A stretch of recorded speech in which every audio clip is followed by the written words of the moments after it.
Lecture है हमारा photosynthesis in higher plant का लेक्चर नंबर 2 है। अगर मैं आपको विजिबल हूं, आपको मेरी आवाज आ रही है तो आप ओके लिखो। वीडियो विजिबल है आपको, ओके लिखो। लेक्चर स्टार्ट कर रहे हैं, काफी सारा पढ़ना है तो फोकस बनाए रखिएगा। आज और कल में शायद नीट का रिजल्ट आ जाए, चांसेस आ जाने की है, तो जल्दी से बताइए, ओके लिखिए, ठीक है। क्लियर? मैं डिस्कशन देख रहा था, आप बात भी कर रहे थे काफी सारे बच्चे, तो इसलिए मैंने बताया ये। चलिए जल्दी करिए, फटाफट, फास्ट बेटा, जल्दी। यस, बहुत अच्छे।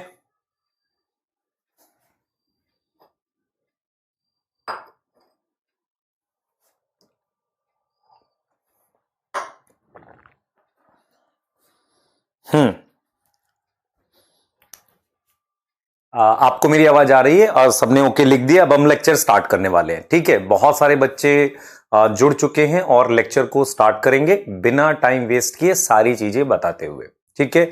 और जब मैं आपको कहूंगा तभी आप चैट में अपने डाउट्स पूछेंगे, ठीक है। क्लियर है? हाँ, बहुत सही। नो साउंड, साउंड तो आ रही है बेटा, साउंड आ रही है, साउंड में इशू नहीं है, ठीक है।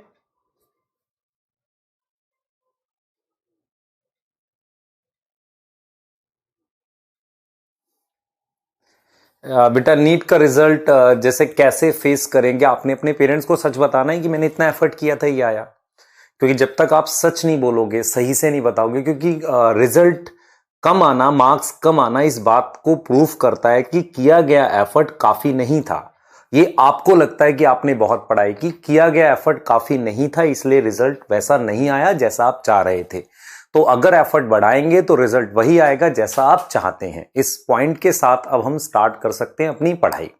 घबराएगा नहीं कोई भी, क्योंकि हम अगले साल के लिए काफी सारा पढ़ रहे हैं और सारा प्रॉपरली पढ़ रहे हैं। और अब एक चीज और इंट्रोड्यूस करेंगे, रिवीजन प्लान, कि कैसे आपको रिवाइज करना है चीजों को, ठीक है। मैंने बहुत सारे बच्चों के मैसेज देखे, सर नोट्स कैसे बनाने। नोट्स आपने लिख कर बनाओ प्रॉपर। अगर आप लिख कर बनाओगे तो आपको लंबे समय तक याद रहेगा और बार बार रिवाइज करेंगे, क्योंकि ये बात नहीं होती कि बिना रिवीजन के आपको याद रह जाए। ऐसा कोई चीज नहीं होता जिसको रिवाइज आप ना करो और आपको याद रह जाए। जैसे मैं आपको एग्जांपल देता हूं, क्या आपको अपने 7th या 8th क्लास के सारे फ्रेंड्स के नाम याद हैं? शायद एक आध का याद होगा, पर पहले तो सबके याद थे। 9th क्लास के, 10th क्लास के, 8th क्लास के, सबके नाम याद थे। अब आप भूल गए। क्यों भूल गए? क्योंकि आपने रिवाइज नहीं किया। जब आप डेली उनसे मिलते थे तो रिवीजन होती थी, आप उनके नाम अपने दिमाग में सोचते थे। That is importance of revision, है ना। वो आपको याद रहेगा एग्जाम में सिर्फ रिवीजन से। क्लियर है? चलिए स्टार्ट करते हैं। हाँ बेटा, टॉपिक मिक्सअप कैसे हो जाते हैं? स्लाइड सही से अरेंज है। अगर मैं एक टॉपिक यहां बता रहा हूं, फिर नेक्स्ट पे बता रहा हूं, वापसी आ रहा हूं, तो आप उसी हिसाब से लिखो ना, उसे क्यों मिक्सअप हो जाएगा। उसके अलावा हैंड रिटन नोट्स भी दिए आपको। एक लिख रहा है याद है सर सबके नहीं याद होंगे बेटा। हाँ, सबके नहीं याद होंगे, कुछ के याद होते हैं, है ना, सबके नहीं याद होते, ठीक है। कुछ नाम याद हो सकते हैं। चलो स्टार्ट कर लेते हैं लेक्चर को फटाफट से। आज का गोल रहेगा location of photosynthesis light reaction, इस पे बात करेंगे। कल हमने जो पढ़ा था उसको एक बार रिवाइज कर लेते हैं। मैंने आपको पढ़ाया था कि ऑटोट्रॉफिक न्यूट्रिशन वो होता है जिसमें खाना बनाते हैं। ऑटोट्रॉफिक का मतलब होता है CO2 से ग्लूकोज बनाना। ऑटोट्रॉफिक की दो टाइप है, फोटो और कीमो। कीमो ऑटोट्रॉफिक का मतलब है सेल के बाहर एक केमिकल रिएक्शन होता है जिसमें ऑक्सीडेशन होती है, एनर्जी बनती है। उस केमिकल रिएक्शन की एनर्जी को अगर सेल ले लेकर खुद का खाना बनाता है तो उसे कीमो ऑटोट्रॉफ कहते हैं। कीमो ऑटोट्रॉफ बैक्टीरिया होते हैं, उनका एग्जाम्पल क्या है? नाइट्रिफिकेशन वाले बैक्टीरिया, जो आपने पढ़ा था ना, जो अमोनिया को नाइट्राइट बनाता है और नाइट्राइट को नाइट्रेट बनाता है, वो एग्जाम्पल आ जाएंगे।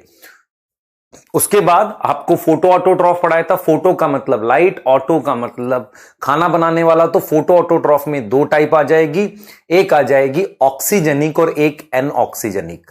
ऑक्सीजनिक का मतलब ये वो प्लांट्स होते हैं जो पानी को तोड़कर ऑक्सीजन बनाते हैं, क्योंकि मैंने आपको यह पढ़ाया था कि फोटोसिंथेसिस एक कैसा प्रोसेस है, एक ऐसा प्रोसेस है जिसमें हमारे पास क्या हो रही होती है, रिडक्शन ऑफ CO2। तो उसके लिए हाइड्रोजन कहां से आती है, अगर पानी से आती है तो उसे ऑक्सीजनिक कहते हैं। इसमें क्लोरोफिल होना कंपलसरी है, इसमें क्लोरोफिल नहीं होगा एनऑक्सीजनिक में, इसमें दूसरे पिगमेंट होते हैं। इनको आज हम डिटेल में बात भी कर रहे हैं, ठीक है। उसके बाद हमने क्या एग्जांपल बताए थे क्लोरोफिल वाले ऑक्सीजनिक के, साइनोबैक्टीरिया। और उसके बाद हमारे पास क्लियरली आपने याद करना है पहले 3 ग्रुप किसके, प्रोटिस्टा के, डायटम, डाइनोफ्लैजिलेट, यूग्लिनोइड्स। और पूरा का पूरा प्लांट किंगडम किसमें ऑक्सीजन बनती है पानी तोड़ के, साइनोबैक्टीरिया, प्रोटिस्टा के पहले 3 ग्रुप और पूरा का पूरा प्लांट किंगडम। जिस बच्चे को प्रोटिस्टा नहीं पता कोई दिक्कत नहीं है, हम करेंगे डिटेल में। प्लांट किंगडम में हमने आपको समझना है algae, bryophyte, pteridophyte, gymnosperm, angiosperm. इन सभी तरह के प्लांट में पानी टूटकर ऑक्सीजन बनती है। इसीलिए एनसीईआरटी ने बताया है रोल ऑफ फोटोसिंथेसिस। पहला, अर्थ पर जो भी खाना बन रहा है वो फोटोसिंथेसिस की वजह से बन रहा है। मेनली हम इसकी बात कर रहे हैं, मेनली इसकी। और ऑक्सीजन जो अर्थ पर आई है वो कहीं ना कहीं फोटोसिंथेसिस के थ्रू ही आई है, पानी टूटा है वहां से ऑक्सीजन आई है। क्लियर है। इसको रिवाइज करने के बाद मैंने आपको चैप्टर का ओवरव्यू बताया था कि मैंने कहा था सबसे पहले हम लोकेशन ऑफ फोटोसिंथेसिस पढ़ेंगे, उसके बाद लाइट और डार्क रिएक्शन की डिटेल्स पढ़ेंगे। आगे आएंगे बेटा, आगे आएंगे। और हमने 3 साइंटिस्ट को डिस्कस कर लिया था। सबसे पहले हमने पढ़ा था प्रिस्ली का बेल जार एक्सपेरिमेंट। हमने पढ़ा था प्रिस्ली का बेल जार एक्सपेरिमेंट जिसमें माइस लिया था। माइस को हमने किस में रखा था बेटा, ग्लास के जार में, साथ में कैंडल थी। कुछ समय के बाद माइस सफोकेट हो गया, दम घुटने से मर गया और कैंडल बुझ गई, एक्सटिंग्विश हो गई। फिर हमने मिंट प्लांट रखा तो मिंट प्लांट ने रेस्टोर कर दिया जो माइस और कैंडल हटा रही थी, एयर के अंदर ऑक्सीजन को रेस्टोर किया। तो ऑक्सीजन वर्ड नहीं दे रखा था, प्रिस्ली ने 1770 में एक्सपेरिमेंट दिया। उसके बाद आता है इंगेन हाउस का काम। इंगेन हाउस ने सेम एक्सपेरिमेंट को दिन में और रात में करके देखा। उसने पाया कि रात में वो माइस जो है किल हो जा रहा है मिंट प्लांट की प्रेजेंस में भी। उसके बाद हमारे पास आ जाता है किसका वर्क, उसके बाद आ जाता है मेरे पास किसका, इंगेन हाउस में ही बोला था कि जहां लाइट इंटेंसिटी ज्यादा पड़ेगी या ब्राइट लाइट पड़ेगी एक्वेटिक प्लांट में, वहां ज्यादा ऑक्सीजन के बबल बनेंगे। ऑक्सीजन किसने डिस्कवर किया, प्रिस्ली ने। ऑक्सीजन बबल बन रहे हैं प्लांट से, ये किसने बताया, इंगेन हाउस ने। फिर TW एंगलमैन ने बताया कौन सी वेवलेंथ इंपॉर्टेंट है।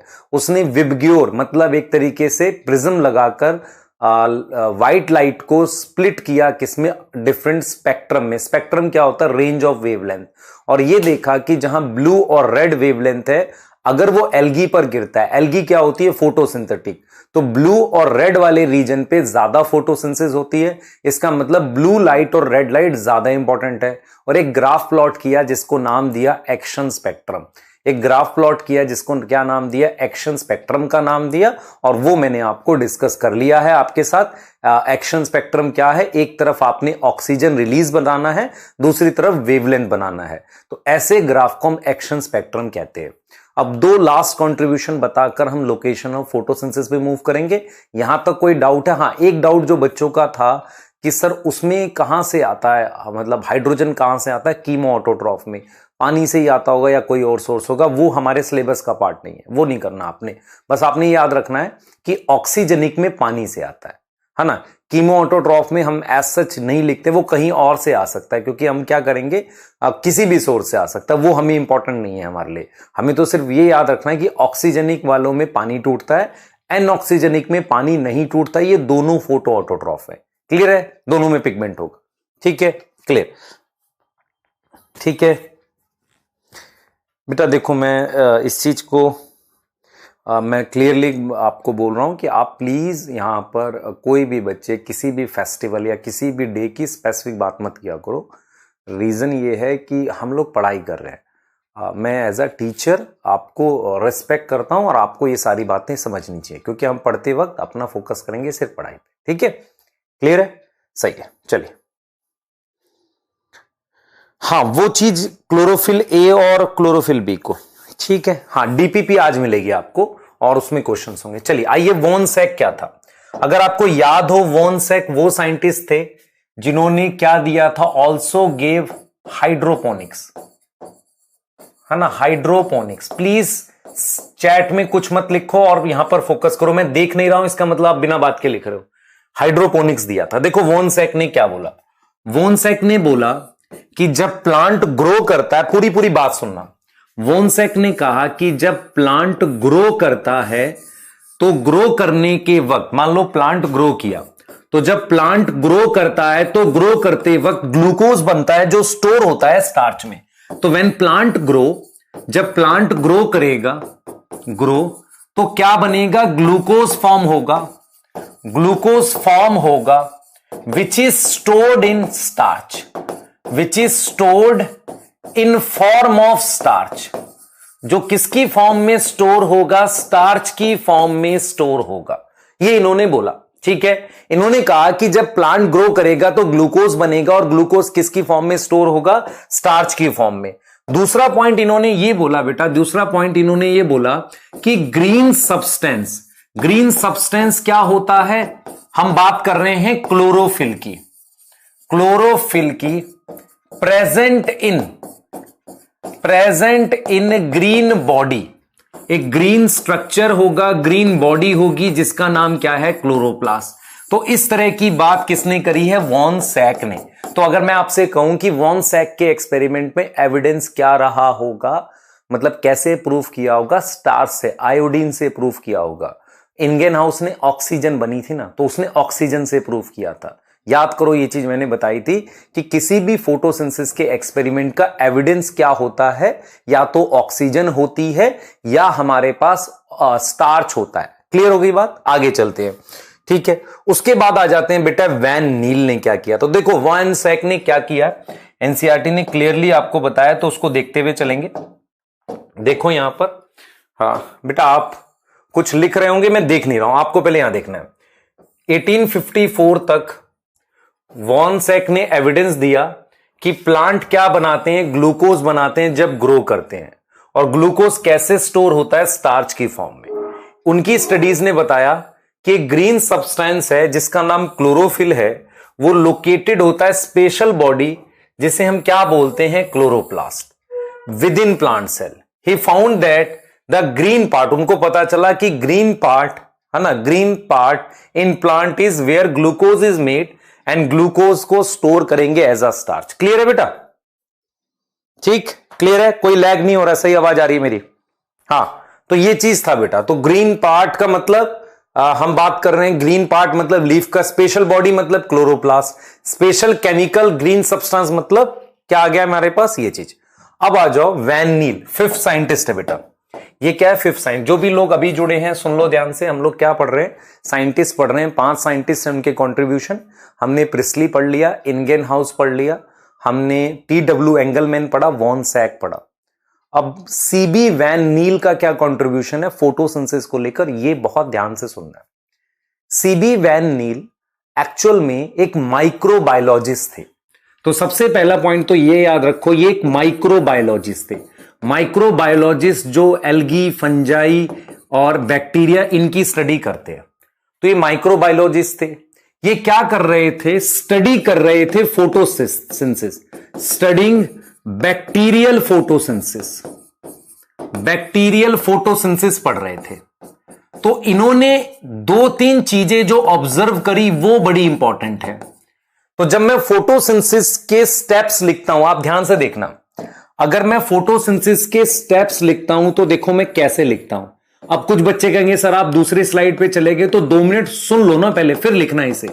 फोटोसिंथेसिस के जब मैं स्टेप लिखता हूं तो पहला स्टेप में क्या लिखूंगा? पहला स्टेप में ऐसे लिखता हूं कि पानी जो है वो टूटता है और कोई कंपाउंड मान लो X है, उसको अपनी हाइड्रोजन दे देता है और क्या बन जाता है मेरे पास? X के साथ A और साथ में ऑक्सीजन आ जाता है। इसे लाइट रिएक्शन कहते हैं। इसे हम क्या कहते हैं? Light reaction. ठीक है।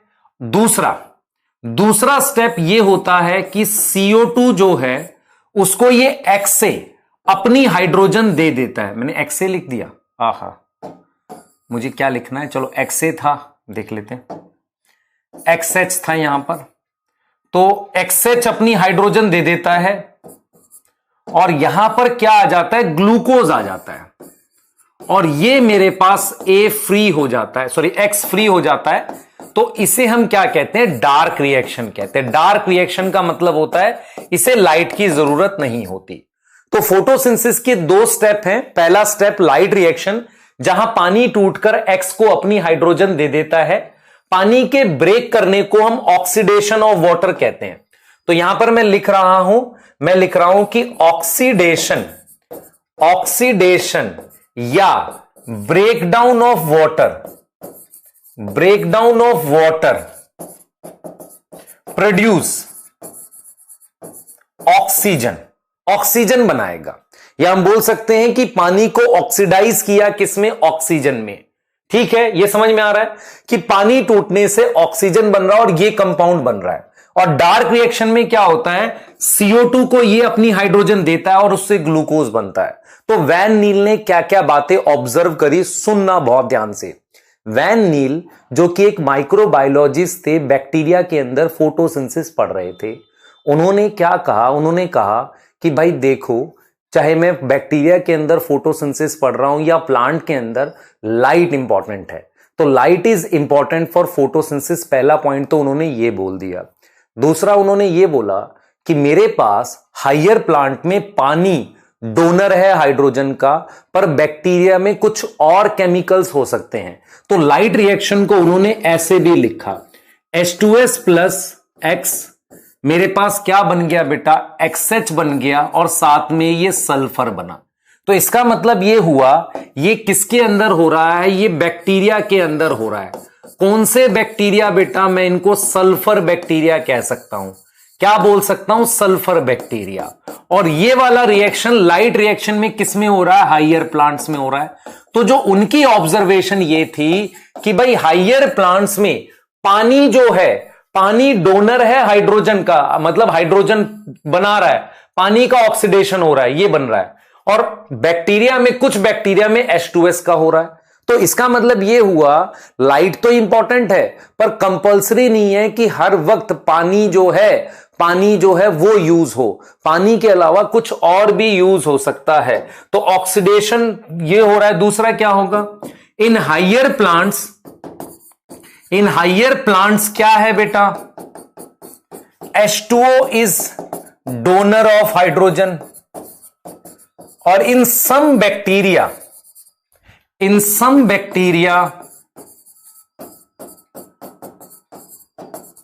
H2S is donor. अब मुझे सोच के बताओ, यहां बेटा बाई प्रोडक्ट क्या बनेगा? यहां बाई प्रोडक्ट में बना, बाई प्रोडक्ट का मतलब वेस्ट प्रोडक्ट बना ऑक्सीजन, और यहां क्या बना बाई प्रोडक्ट? यहां बना सल्फर। तो ये बैक्टीरियल फोटोसिंथेसिस पढ़ रहे थे। कौन पढ़ रहे थे? वैन नील। उन्होंने कहा कि लाइट रिएक्शन में जरूरी नहीं है H2O यूज हो, H2S भी यूज हो सकता है। तो मैं इसलिए स्लाइड पर वापसी गया हूं क्योंकि मेन पॉइंट्स में यहां लिखूंगा अभी। तो इसका मतलब यह हुआ, यह स्लाइड मैंने आपको समझाने के लिए यूज करी है, और यहां पर मैंने वो इंपॉर्टेंट पॉइंट्स लिखने हैं। तो सबसे पहले वो क्या स्टडी कर रहे थे? वो स्टडिंग बैक्टीरियल फोटोसिंथेसिस। तो अकॉर्डिंग टू वैन नील ने क्या बोला? वैन नील ने बोला लाइट इंपॉर्टेंट है, light is important for photosynthesis.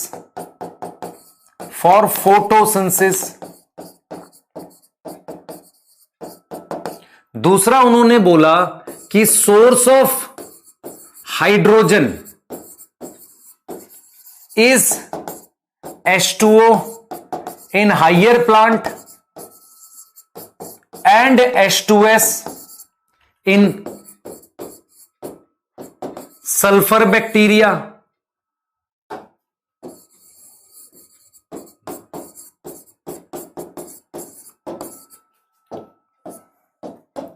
Sulphur bacteria. Clear? तो आपको यह चीज समझ में आना चाहिए कि according to Van Niel light is important for photosynthesis. आप समझो ध्यान से। दूसरा क्या है? Source of hydrogen is H2O in higher plant and H2S in sulphur bacteria. उनके अंदर ये हो गया। दूसरा आपको ये समझ में आना चाहिए कि इन्होंने क्या किया बेटा? इन्होंने जो इक्वेशन थी फोटोसिंथेसिस की करेक्ट की। तो ही करेक्टेड इक्वेशन ऑफ फोटोसिंथेसिस। अब इक्वेशन ऑफ फोटोसिंथेसिस कैसे करेक्ट की, सुनना ध्यान से, कैसे करेक्ट की।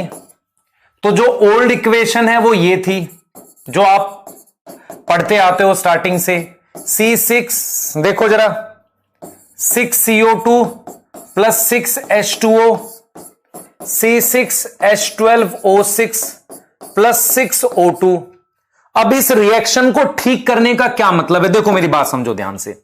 यहां टोटल कितनी ऑक्सीजन है, आप कहोगे सर 12 ऑक्सीजन है, ठीक है। यहां कितनी ऑक्सीजन है, आप कहोगे सर 6 ऑक्सीजन है। एक्चुअल में जो भी ऑक्सीजन बनती है वो सब की सब किससे आती है, पानी से आनी है। जो भी ऑक्सीजन बनेगी वो पानी से आनी है। यहां 12 ऑक्सीजन है, यहां 6 है, तो इक्वेशन करेक्ट करनी पड़ेगी, ठीक करनी पड़ेगी। तो वैन नील ने इक्वेशन कैसे करेक्ट की, वैन नील ने क्या करी, करेक्ट इक्वेशन क्या है, करेक्ट इक्वेशन में उन्होंने पानी के नंबर को ठीक किया। तो यहां पर 6CO2 लिखा प्लस यहां पर 12H2O कर दिया। 12H2O करने से क्या फायदा हुआ, मुझे सारा का सारा पानी कहां से आएगा, C6H12O6 प्लस 6O2।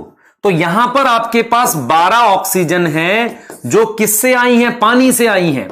तो ये चीज बोली उन्होंने, और साथ में भले ही आप 6H2O लिख दो बैलेंस करने के लिए। पर आप देखो ये इक्वेशन रॉन्ग क्यों है, क्योंकि यहां 6 ऑक्सीजन है और यहां 12 ऑक्सीजन है। इससे यह प्रूफ हो रहा है कि इस ऑक्सीजन में से 6 ऑक्सीजन कहां से आई है, कहां से आई है, कार्बन डाइऑक्साइड से आई है। लेकिन इस इक्वेशन में पूरी की पूरी 12 ऑक्सीजन कहां से आई है, पानी से आई है। तो इसका मतलब इन्होंने क्या क्या बात बोली, कहा लाइट इंपॉर्टेंट था फोटोसिंथेसिस के लिए। दूसरा इन्होंने कहा कि भाई source of hydrogen can be H2S and H2O depending on bacteria. कौन सा बैक्टीरिया है, ये चीज समझ में आ रही है, ठीक है, बैक्टीरिया के हिसाब से कर लेंगे, ठीक है, या प्लांट कौन सा यूज हो रहा है। उसके बाद उन्होंने इक्वेशन को ठीक करा और यह बोला कि source of hydrogen is only water, source of oxygen is water, source of oxygen is water. यहां तक समझ में आ रहा है, क्लियर है।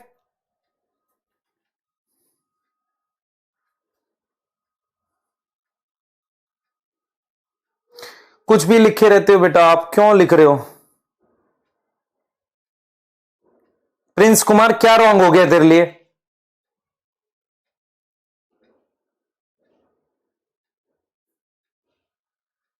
वो बता रहा हूं।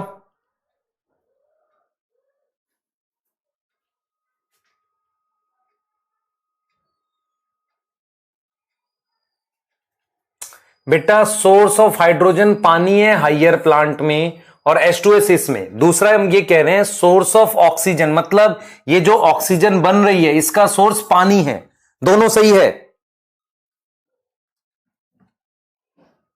दोनों सही है, कोई गलत नहीं है।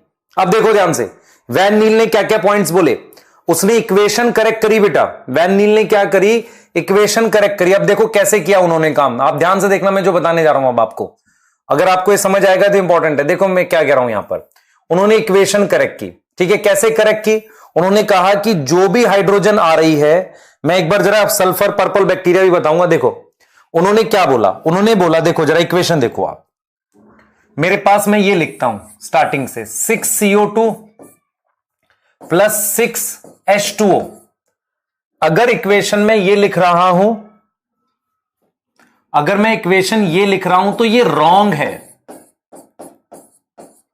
क्योंकि यहां 12 ऑक्सीजन है और यहां 6 ऑक्सीजन है, ये रॉन्ग है। करेक्ट इक्वेशन ये है,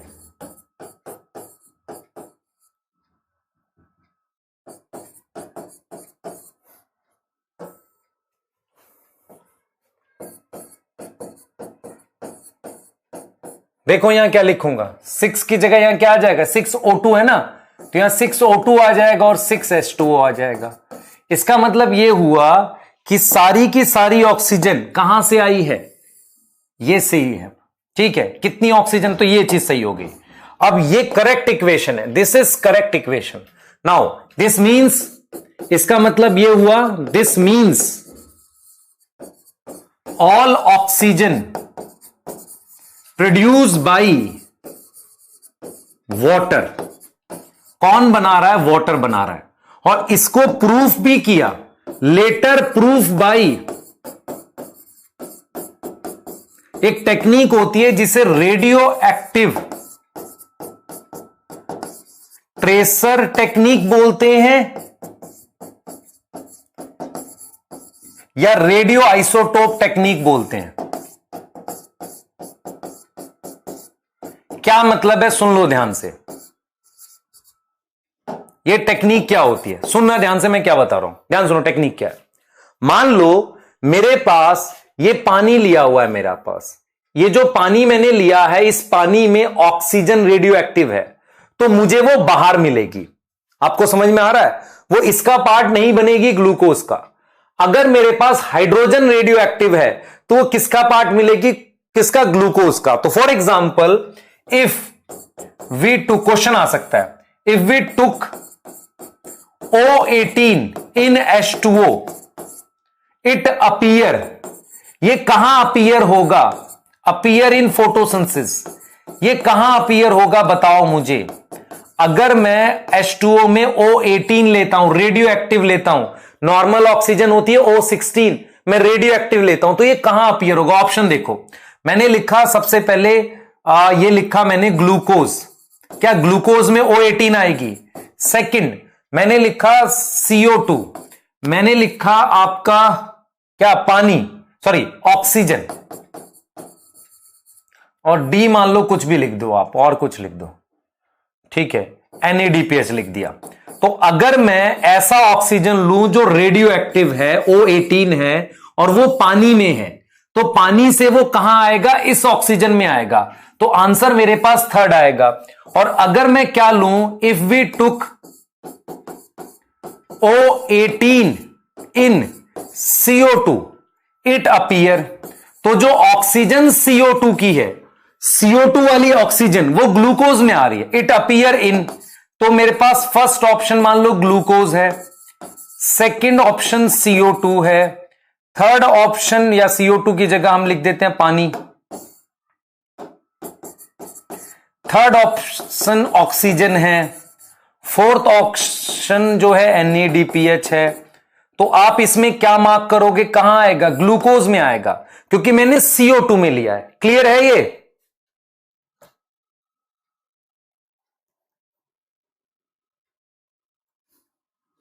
क्लियर, समझ में आया? यहां ये किस में दिखेगा? ऑक्सीजन में, क्योंकि ये पानी में था तो ऑक्सीजन में आएगा। अच्छा, अगर मैं C14 वाला CO2 लूं तो मुझे वो किस में मिलेगा? ग्लूकोज में मिलेगा। क्लियर हो गया?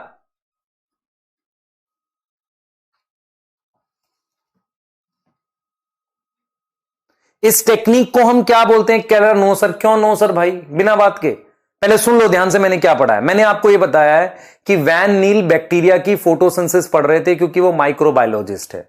उन्होंने बोला कि पानी टूट के ऑक्सीजन बनाता है, तो सोर्स ऑफ ऑक्सीजन पानी है, और उससे जो हाइड्रोजन बनता है वो ग्लूकोज में जाता है। तो अगर आपसे कोई पूछे कि ऑक्सीजन O18 वाला लिया, पानी लिया जिसमें ऑक्सीजन O18 है, 16 नहीं है, तो मुझे वो बाहर मिलेगा ना। और अगर मैंने हाइड्रोजन लिया होता रेडियो एक्टिव, तो वो ग्लूकोज में मिलता। यही पढ़ा रहा हूं सिर्फ। क्लियर? हाँ, आगे चलो।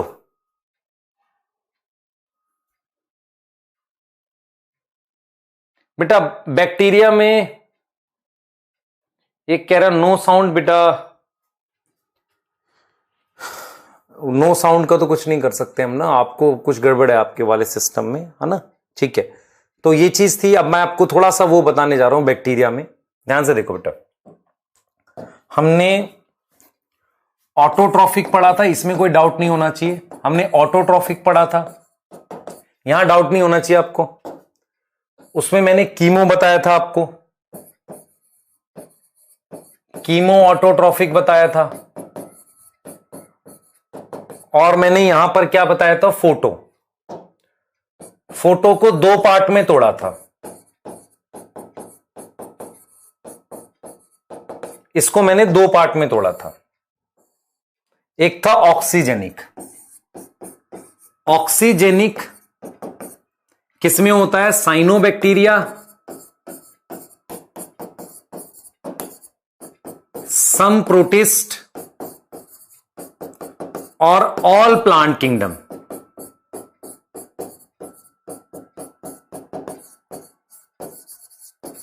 इसमें सोर्स ऑफ हाइड्रोजन क्या है?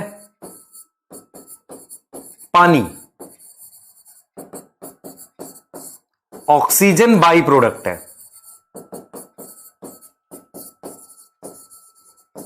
इसका मेन पिगमेंट कौन है? क्लोरोफिल है। ये हम पढ़ चुके हैं बेटा ऑलरेडी, दोबारा लिख दिया। ये आपको बताना है मैंने एनऑक्सीजेनिक।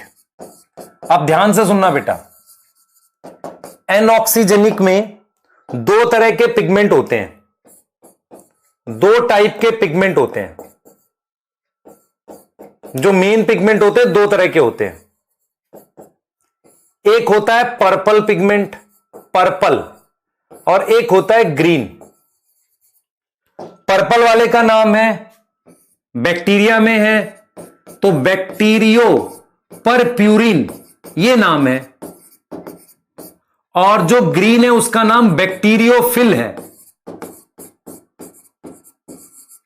अब देखो, सोर्स ऑफ हाइड्रोजन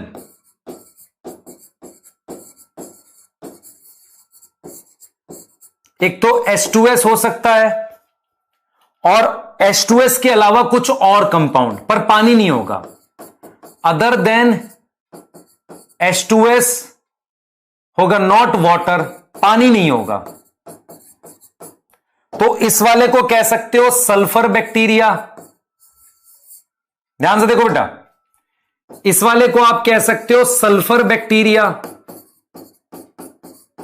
और इस वाले को आप कह सकते हो नॉन सल्फर बैक्टीरिया। आप समझने की कोशिश करो इसे।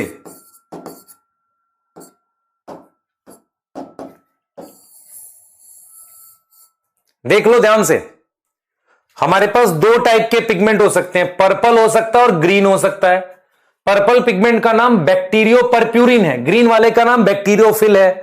अब मैं आपसे यह कह रहा हूं कि अगर H2S यूज करेगा तो सल्फर बैक्टीरिया, नहीं यूज करेगा तो नॉन सल्फर।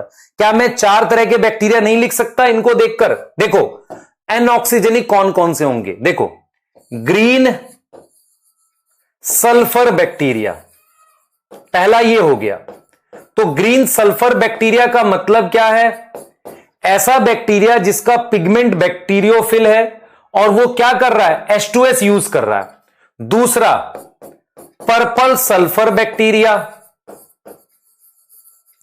अब आपको ये समझ आना चाहिए बेटा, ये चीज समझ आनी चाहिए। फिर सी ग्रीन नॉन सल्फर। तो आप खुद सोच लो, अब नॉन सल्फर वाला कौन सा बैक्टीरिया होगा? जो कोई और कंपाउंड यूज करता है। जब आप ऑर्गेनिक केमिस्ट्री पढ़ोगे तो पढ़ाया जाएगा एलिफेटिक ऑर्गेनिक कंपाउंड। तो कोई स्टेट चेन का ऑर्गेनिक कंपाउंड यूज करता है, उसकी हाइड्रोजन लेता है, तो उसे नॉन सल्फर बैक्टीरिया कहते हैं। तो ग्रीन नॉन सल्फर का मतलब बैक्टीरियोफिल होगा यहां पे। और डी मेरे पास है पर्पल नॉन सल्फर। तो आपको यह समझ में आना चाहिए कि मेरे पास एन ऑक्सीजेनिक में चार ग्रुप हैं बैक्टीरिया के। एन ऑक्सीजेनिक में चार ग्रुप हैं। ग्रीन सल्फर बैक्टीरिया, ग्रीन क्यों है? इसकी वजह से। सल्फर क्यों है? पानी तोड़ रहा है। पर्पल सल्फर, पर्पल कलर होगा और H2S यूज करे, सॉरी पानी कह रहा हूं मैं, H2S यूज करेगा सल्फर वाला। नॉन सल्फर H2S के अलावा कुछ और यूज करेगा। Green non sulphur, purple non sulphur. Clear है? सिंपल ऐसे चलोगे, सिंपल ऐसे चलोगे। ये देखो जरा, साइनोबैक्टीरिया में क्लोरोफिल होगा। ग्रीन सल्फर, ग्रीन मतलब ग्रीन पिगमेंट, सल्फर मतलब H2S यूज करेगा। तो ये एन ऑक्सीजनिक के चार ग्रुप हो गए। आगे समझ? ठीक है, यही एनसीईआरटी ने यहां लिखा हुआ है आपके पास। अगर आपसे कोई कहे कि ग्रीन सल्फर बैक्टीरिया क्या है, तो आप ग्रीन से याद करोगे बैक्टीरियोफिल, और सल्फर बैक्टीरिया से याद करोगे H2S यूज करेगा। पर्पल सल्फर, पर्पल का मतलब बैक्टीरियो परप्यूरिन, सल्फर का मतलब वो क्या करेगा? H2S यूज करेगा। Green non sulphur. क्लियर है ये सारा? हां, पर्पल समझ नहीं आया यार? पर्पल कलर होता है, कलर, कलर। अगर पर्पल कलर का बैक्टीरिया होगा तो पर्पल बैक्टीरिया कहेंगे। H2S यूज करेगा तो पर्पल सल्फर बैक्टीरिया। हां बेटा, क्लोरोफिल जो होता है पानी तोड़ने के लिए, याद रख, हमेशा याद रखो, क्लोरोफिल ए होता है पानी तोड़ने के लिए।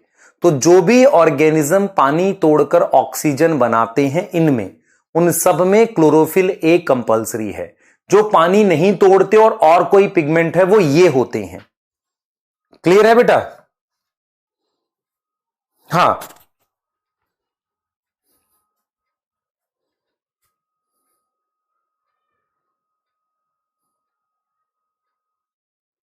बेटा, अब इसमें कंफ्यूजन हो रहा है। कह रहा है कंफ्यूजन, मेरी बात बहुत ध्यान से सुनो। ऑटोट्रॉफ समझ आया, जो CO2 से ग्लूकोज बनाता है। फोटो ऑटोट्रॉफ क्या होगा? लाइट यूज करेगा। फोटो ऑटोट्रॉफ में लाइट रिएक्शन और डार्क रिएक्शन होंगे। लाइट रिएक्शन में अगर पानी तोड़ा जाए तो बाई प्रोडक्ट ऑक्सीजन बनेगा, उन्हें ऑक्सीजेनिक कहेंगे। साइनोबैक्टीरिया उसमें आता है, एक ग्रुप होता है साइनोबैक्टीरिया। इसके अलावा सारे प्लांट्स और कुछ प्रोटिस्टा। अब आ जाओ यहां पर। यहां पर हम कह रहे हैं कि भाई अब यहां पर कौन सा है? हम कह रहे हैं एन ऑक्सीजनिक। पानी नहीं टूटेगा। तो पानी नहीं टूटेगा तो क्या टूटेगा? H2S टूटेगा। तो H2S टूटेगा तो सल्फर बैक्टीरिया कहेंगे, क्योंकि बाई प्रोडक्ट सल्फर। कुछ और टूटेगा तो नॉन सल्फर बैक्टीरिया कहेंगे। फिर पिगमेंट जोड़ दो, ग्रीन वाले के लिए बैक्टीरियोफिल और पर्पल वाले के लिए बैक्टीरियोपरप्यूरिन। तो ग्रीन सल्फर बैक्टीरिया मतलब, ग्रीन मतलब बैक्टीरियोफिल, सल्फर मतलब H2S तोड़ेगा, पर्पल सल्फर बैक्टीरिया। सोचो ऐसे। क्लियर है? एक पूछ रहा है ग्रीन सल्फर में क्लोरोफिल होगा, पिटाई ना कर दूं तेरी बेटा। यहां लिख रहा हूं क्लोरोफिल होगा, मैं कह रहा हूं यहां पे क्लोरोफिल नहीं है। एनऑक्सीजनिक में कोई क्लोरोफिल नहीं होता, इनके अलग पिगमेंट है। कौन से पिगमेंट हैं? दो, बैक्टीरियोफिल और बैक्टीरियोपरप्यूरिन।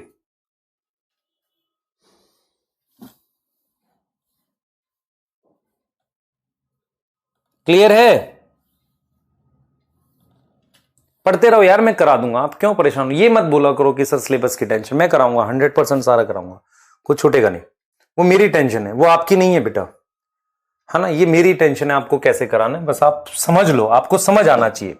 ठीक है, एक एक लाइन एनसीईआरटी की समझ आनी चाहिए।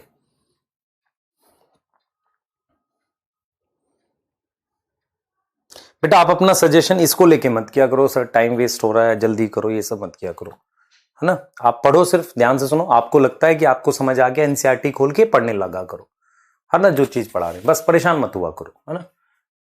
क्योंकि हम किसी को छोड़ेंगे नहीं ना बेटा, सबको कराना है ना। सबका अ माइलस्टोन कंट्रीब्यूशन फोटोसिंथेसिस का किसने करा? माइक्रोबायोलॉजिस्ट ने। क्या नाम था? वैन नील ने किया। उन्होंने क्या पढ़ा था? देख रहे हो, purple and green bacteria. Purple समझ में आता है, बैक्टीरियो परप्यूरिन, ग्रीन बैक्टीरिया। उन्होंने शो किया कि फोटोसिंथेसिस में essentially light dependent reaction, light चाहिए, ठीक है। और हाइड्रोजन कहां से बनेगा? Suitable oxidizable compound. Suitable oxidizable compound मतलब यहां H2A लिखा हुआ है। H2A का मतलब है H2O और H2S, कुछ भी हो सकता है, ठीक है। Clear? In green plant H2O is hydrogen donor and oxidise to oxygen. हमें समझ आ रहा है? और some organism do not release oxygen during photosynthesis. कौन है? एनऑक्सीजनिक वाले। When H2S instead of hydrogen donor for purple and green sulphur bacteria. आप देख रहे हो, पर्पल सल्फर बैक्टीरिया और ग्रीन सल्फर बैक्टीरिया में क्या यूज कर रहे हैं? H2S यूज कर रहे हैं, ठीक है। क्लियर है? और उसका फाइनल प्रोडक्ट क्या बनेगा? सल्फर, सल्फेट, ये चीजें बनती हैं, ठीक है। हेंस ही इन्फर्ड दैट, उन्होंने ये बताया कि ऑक्सीजन कहां से आती है? ग्रीन प्लांट में पानी से आती है और नॉट फ्रॉम कार्बन डाइऑक्साइड। और इसको उन्होंने प्रूव किया रेडियो आइसोटोप टेक्निक से। ये एनसीईआरटी है। एनसीईआरटी कहती है पानी ऑक्सीडाइज होगा, पानी ग्रीन प्लांट में होगा, कुछ में नहीं होता है। यहां H2A का मतलब H2O या H2S, कुछ भी हो सकता है। तो आप देख सकते हो इसकी हाइड्रोजन किसके पास चली गई? ग्लूकोज है ये, ग्लूकोज के पास चली गई, ठीक है। उसके बाद करेक्ट इक्वेशन उन्होंने ठीक करी, ठीक है। और आप ये पूछ भी रहा है कि 12 पानी के मॉलिक्यूल क्यों चाहिए? क्योंकि मेरे पास 6O2 बनता है, इसके लिए इस साइड मुझे 12 पानी के मॉलिक्यूल चाहिए। ये पूछा इसने ये समझ आया?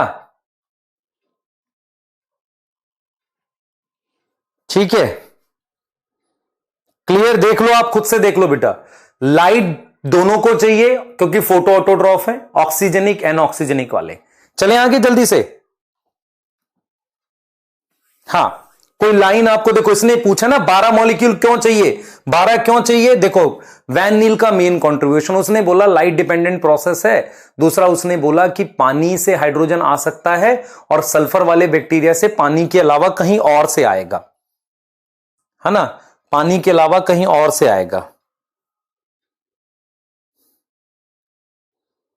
क्लियर है?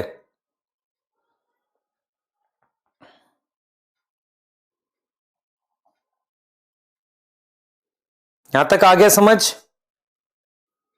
चले आगे। कौन सी लाइन नहीं समझ में आएगी? सारी आ जाएगी, आप ध्यान से पढ़ो। पर्पल सल्फर वाली बात कर रहा है वो, है ना? हाँ, ठीक है, आगे चलते हैं बेटा, आगे चलते हैं, आगे चलते हैं। अब आपके पास ये टेबल कंप्लीट कर सकते हो, आपको कंट्रीब्यूशन पता चल गया। प्रिस्ली ने बोला था कि मेरे पास mint plant can restore whatever destroyed by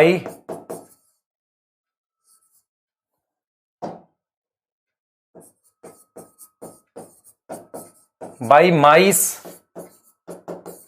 and candle, burning candle। Ingenhousz ने क्या बोला? रिपीट किया एक्सपेरिमेंट को। ईयर याद रखना इसका 1770, इसी का याद रखना। रिपीट एक्सपेरिमेंट, सिर्फ इसी का याद रख लेना, डे में और नाइट में। उसके बाद ऑक्सीजन बबल बनते हैं, oxygen bubble in bright light by green part. ये चीज आप कर सकते हो अब तो। एंगलमैन ने क्या बोला? First action spectrum. Action spectrum आपको बता दिया, ग्राफ था, ठीक है। यूज किया, use prism to get spectrum, ठीक है। क्लैडोफोरा पे डाला था, क्लैडोफोरा एल्गी है, ग्रीन एल्गी, ठीक है। और क्या हुआ?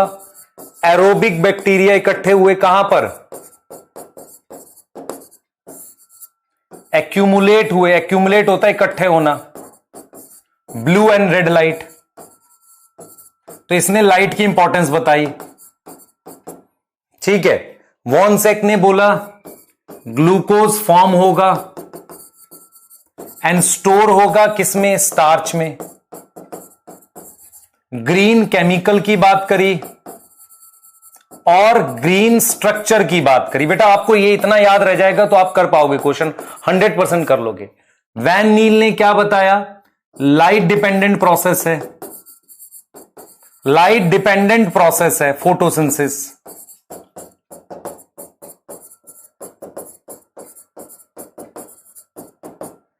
H2O सोर्स ऑफ हाइड्रोजन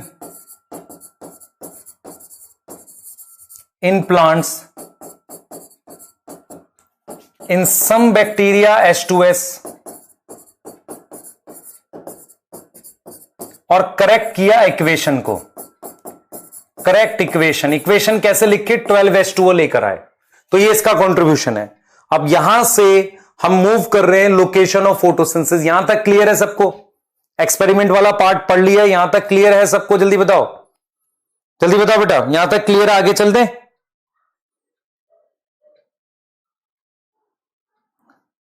आगे चले, ठीक है। चैट मत करो बिना बात के, जब तक ना पूछो। सोर्स ऑफ ऑक्सीजन प्लांट होता है ग्रीन प्लांट, हाँ।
बेटा एक बार चेक करो, बफर कर रहा था, अब ठीक हो गया होगा। अगर आपको मेरी आवाज आ रही है और मैं विजिबल हूं तो एक बार ओके लिख दो।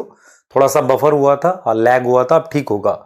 जल्दी से बता दो अगर आपको मेरी आवाज आ रही है। स्पैम मत करो, अगर आपको आवाज आ रही है तो ओके लिखो। मैं लेक्चर दोबारा से आगे यहीं से कंटिन्यू कर रहा हूं।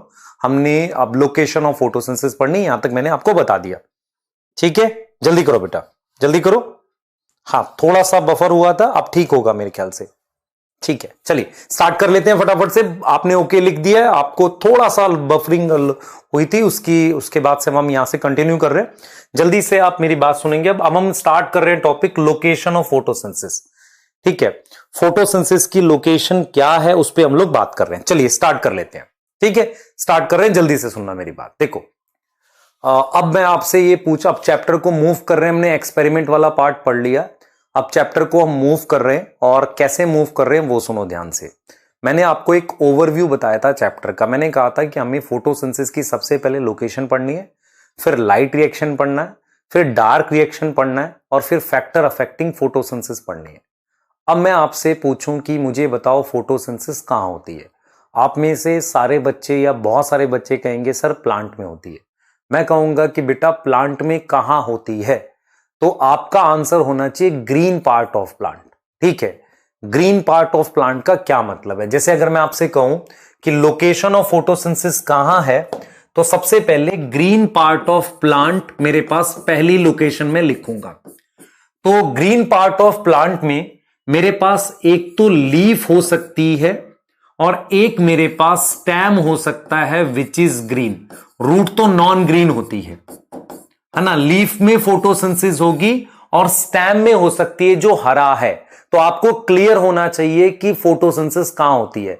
जैसे अगर आपको याद हो, कुछ प्लांट्स में लीफ के यहां ऐसे स्ट्रक्चर होते हैं जो ग्रीन होते हैं, इन्हें टेंड्रिल कहते हैं। तो क्या टेंड्रिल में फोटोसिंथेसिस होगी? अगर ग्रीन है तो हो सकती है। या आपके पास फ्लावर होता है, फ्लावर में मेरे पास सेपल होती है जो ग्रीन होती है।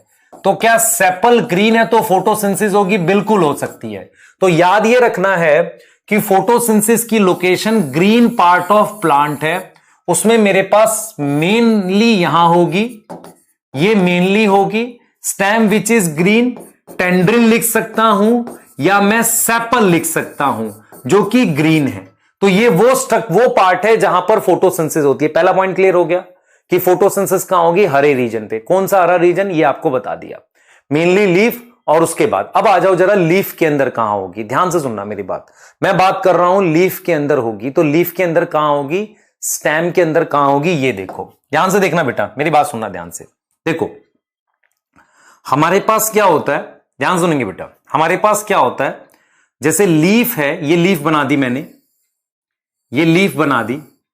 इसके ऊपर बाहर दोनों तरफ ऐसे एक खास तरह के सेल्स होते हैं, इन्हें एपिडर्मल सेल्स कहते हैं।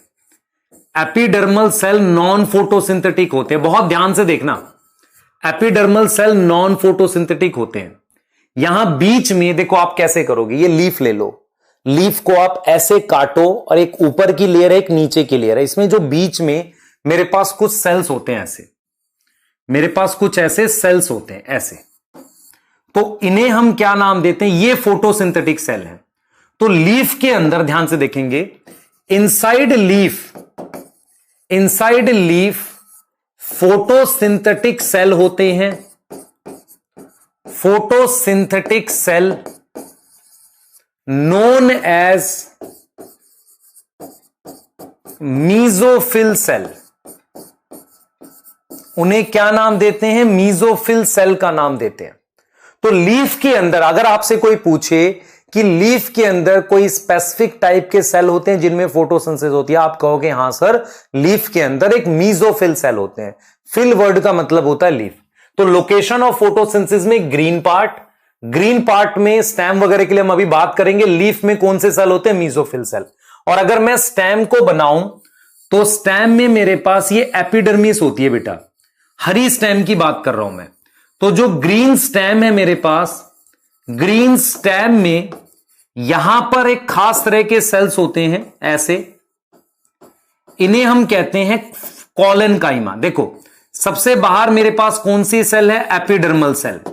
एपिडर्मल सेल नॉन फोटोसिंथेटिक होते हैं। ये कैसे होते हैं? नॉन फोटोसिंथेटिक, लीफ में भी और स्टेम में भी। आ रही है समझ?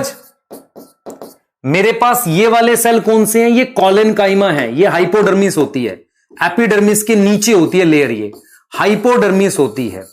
और ये सेल क्या है? कॉलेनकाइमा के बने होते हैं, और कॉलेनकाइमा में ये फोटोसिंथेटिक है। तो आपसे अगर कोई पूछे कि मुझे बताओ कि लीफ में कौन से सेल होते हैं, आप कहोगे मीजोफिल सेल होते हैं। तो अगर आपसे कोई कहे लीफ के सेल बताओ, तो आप लिखोगे मीजोफिल सेल। और अगर मैं स्टेम की बात करूं जो ग्रीन है, उसमें फोटोसिंथेटिक सेल कॉलेनकाइमा होते हैं। क्या होते हैं? Collenchyma cell. तो क्या आपको इतनी बात समझ में आ गई? मैंने जो अभी समझाई, मैंने आपको यह बोला, अगर मैं लोकेशन ऑफ फोटोसिंथेसिस की बात कर रहा हूं तो प्लांट में फोटोसिंथेसिस मेनली हरे पार्ट में होती है। हरे पार्ट दो तरीके का होता है, रूट, स्टेम, लीफ में से दो ही हो सकता है, लीफ और स्टेम। स्टेम भी जो हरी वाली है, ग्रीन स्टेम है। ग्रीन स्टेम में सबसे बाहर की लेयर को एपिडर्मिस कहते हैं, जो पैरेन्काइमा का बना होता है। किसका बना होता है? पैरेन्काइमा का, जो फोटोसिंथेटिक नहीं होता स्टेम में और लीफ में। एपिडर्मिस फोटोसिंथेसिस नहीं करती। उसके जस्ट अंदर हमारे पास एक सेल्स होते हैं स्टेम में, जिन्हें कॉलेनकाइमा कहते हैं, ये फोटोसिंथेटिक होते हैं। लीफ में कौन से सेल हैं जो फोटोसिंथेटिक होते हैं? लीफ में जो फोटोसिंथेटिक सेल है वो है हमारे पास बेसिकली मीजोफिल सेल। इतनी बात याद रह जाएगी आपको। तो लीफ में हमारे पास मीजोफिल सेल होते हैं, जो आपको ध्यान रखना है। तो मैंने अगर आपसे कहा, ध्यान से देखो बेटा, मैंने आपको ये लीफ बनाई, तो लीफ दो तरीके की होती है, आप समझो ध्यान से। लीफ दो तरीके की होती है, अगर आप देखेंगे लीफ दो तरीके की होती है। एक लीफ ये होती है जिसको हम डाइकॉट लीफ कहते हैं, ऐसी, जिसमें रेटिकुलेट, ये डाइकॉट लीफ होती है, डाइकॉट लीफ होती है। एक ऐसी लीफ होती है जो ग्रास में होती है, ऐसे वाली, इसे मोनोकोट लीफ कहते हैं। ठीक है, अब जरा ध्यान से सुनना मेरी बात। दोनों तरह की लीफ में, ध्यान से सुनेंगे, in both type of leaf, in both type of leaf photosynthetic cell कौन से हैं? Is mesophyll cell. But in dicot leaf, dicot plant कौन से होते हैं बेटा? डाइकॉट प्लांट आपके आसपास, जैसे पीपल हो गया, नीम हो गया, मोनोकोट घास का पौधा। तो डाइकॉट लीफ में क्या होता है? उसके स्ट्रक्चर को देखो। डाइकॉट लीफ में मेरे पास ये उसकी एपिडर्मिस बना दी। देखो मैं आपको कैसे बता रहा हूं, ये लीफ है आपके पास, ये ऊपर का सरफेस है, नीचे का सरफेस है। ऊपर का सरफेस में ऊपर एपिडर्मिस, नीचे एपिडर्मिस, बीच का जो एरिया है उसको दिखा रहे हैं यहां पे। तो ऊपर के एपिडर्मिस पे गार्ड सेल नहीं होते इतने ज्यादा, ऐसे। नीचे वाले में गार्ड सेल होते हैं बेटा हमारे पास, नीचे वाली एपिडर्मिस में गार्ड सेल, अकेला एपिडर्मल सेल होता है जो फोटोसिंथेटिक होता है। अब होता यह है कि अगर डाइकॉट लीफ है, डाइकॉट लीफ है, उसमें मेरे पास क्या होगा? इस तरीके के पैरेन्काइमा सेल्स होते हैं, ऐसे, जो पास पास लगे रहते हैं ऐसे, और एक दूर दूर लगे रहते हैं ऐसे। इन्हें कहते हैं पैलिसेड पैरेन्काइमा। Palisade parenchyma. कुछ महान बच्चे कह रहे होंगे सर समझ नहीं आ रहा, पहले सुन तो लो पूरी बात। और एक यहां स्पॉन्जी पैरेन्काइमा। अब मैं जो आपको बात बताने जा रहा हूं वो सुनो ध्यान से। मैंने सिर्फ आपको यह बोला है कि फोटोसिंथेसिस ग्रीन एरिया में होती है, वो लीफ में और स्टेम में हो सकती है। लीफ में फोटोसिंथेसिस जिन सेल्स में, सारे सेल में नहीं होती, जिन सेल में होती है उसे मीजोफिल सेल कहते हैं। मीजोफिल सेल की दो टाइप, मीजोफिल सेल की दो टाइप होती है, किसमें? डाइकॉट लीफ में। तो मैंने आपको यही बोला कि in monocot leaf, monocot leaf मतलब घास की leaf, monocot leaf photosynthetic cell का नाम है मीजोफिल सेल। और in dicot leaf photosynthetic cell का क्या नाम है? सेल का क्या नाम है? उसका नाम है मीजोफिल सेल, और उसकी दो टाइप है, स्पॉन्जी पैरेन्काइमा। स्पॉन्जी का मतलब होता है जिसके बीच में स्पेस हो, और पैलिसेड, पैलिसेड का मतलब होता है पास पास लगे हुए, ज्यादा जगह नहीं होती। इतनी बात समझ में आ गई कहां हो रही है फोटोसिंथेसिस, और उसमें भी अब क्लोरोप्लास्ट की बात करने वाले हैं, क्योंकि मीजोफिल सेल के अंदर क्या होता है, क्लोरोप्लास्ट। याद रहेगी इतनी बात? जल्दी बताओ। अब एक पूछेगा सर इससे पहले नोट नहीं पढ़ा देते, बेटा इससे पहले तो मैं सारा चैप्टर पढ़ा देता तब ये पढ़ा था। आप क्लास 12 में से बहुत सारे बच्चे इस बैच में हैं और ड्रॉपर के आप लोग हैं। आपको जो बात बताई जा रही है, मैं पैलिसेड स्पॉन्जी नहीं बताता अगर एनाटॉमी पढ़ा चुका होता। तो जो भी चीज आती है उसको बता रहा हूं साथ के साथ। मैंने सिर्फ आपको यह समझाया है कि ऐसे सेल जिनमें फोटोसिंथेसिस होती है उसे हम मीजोफिल सेल कहते हैं, और मीजोफिल सेल के अंदर क्या होता है, क्लोरोप्लास्ट होता है।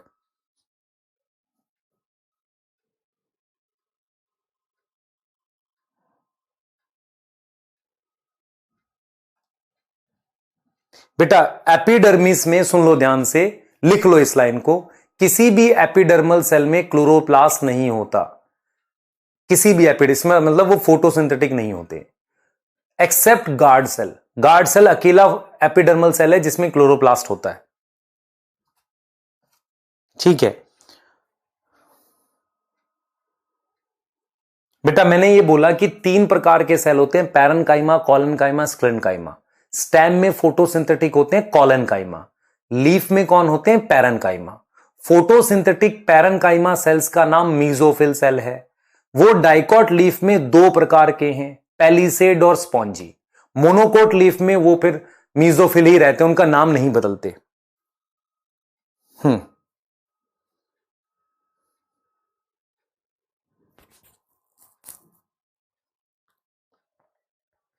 एक बार फिर बता दिया आपको, फिर रिपीट कर रहा हूं, सुन लो ध्यान से। आपसे कोई पूछे फोटोसिंथेसिस का होती है, बचपन से ये तो पढ़ते आ रहे हो कि ग्रीन एरिया में फोटोसिंथेसिस होती है। ग्रीन एरिया में कहां होती है? आप कहोगे सर जो ग्रीन है, ग्रीन क्या है? या तो लीफ हरी होती है, स्टेम होती है। हरी लीफ के अंदर कौन से सेल्स होते हैं? कोई स्पेशल नाम है? मैं कहूंगा फोटोसिंथेटिक पैरेन्काइमा। ऐसा पैरेन्काइमा सेल जो फोटोसिंथेसिस कर सकता है, उसका नाम रखा जाता है मीजोफिल सेल। डाइकॉट में वो 2 तरह के हो जाते हैं, एक पास पास लगे हुए, एक दूर दूर लगे हुए। पैलिसेड, पैरेन्काइमा, स्पॉन्जी, तो ये दोनों मीजोफिल सेल ही हैं। मोनोकोट में एक ही तरीके का रहता है, मीजोफिल सेल। इतनी बात बताइए।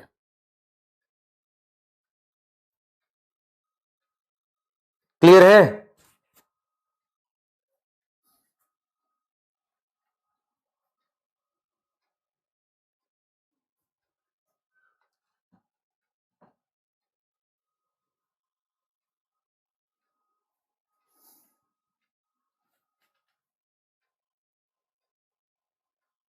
एक सेकेंड।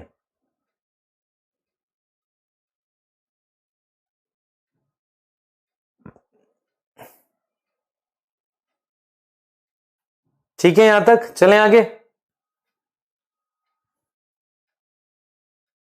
चलो आगे देखो बेटा।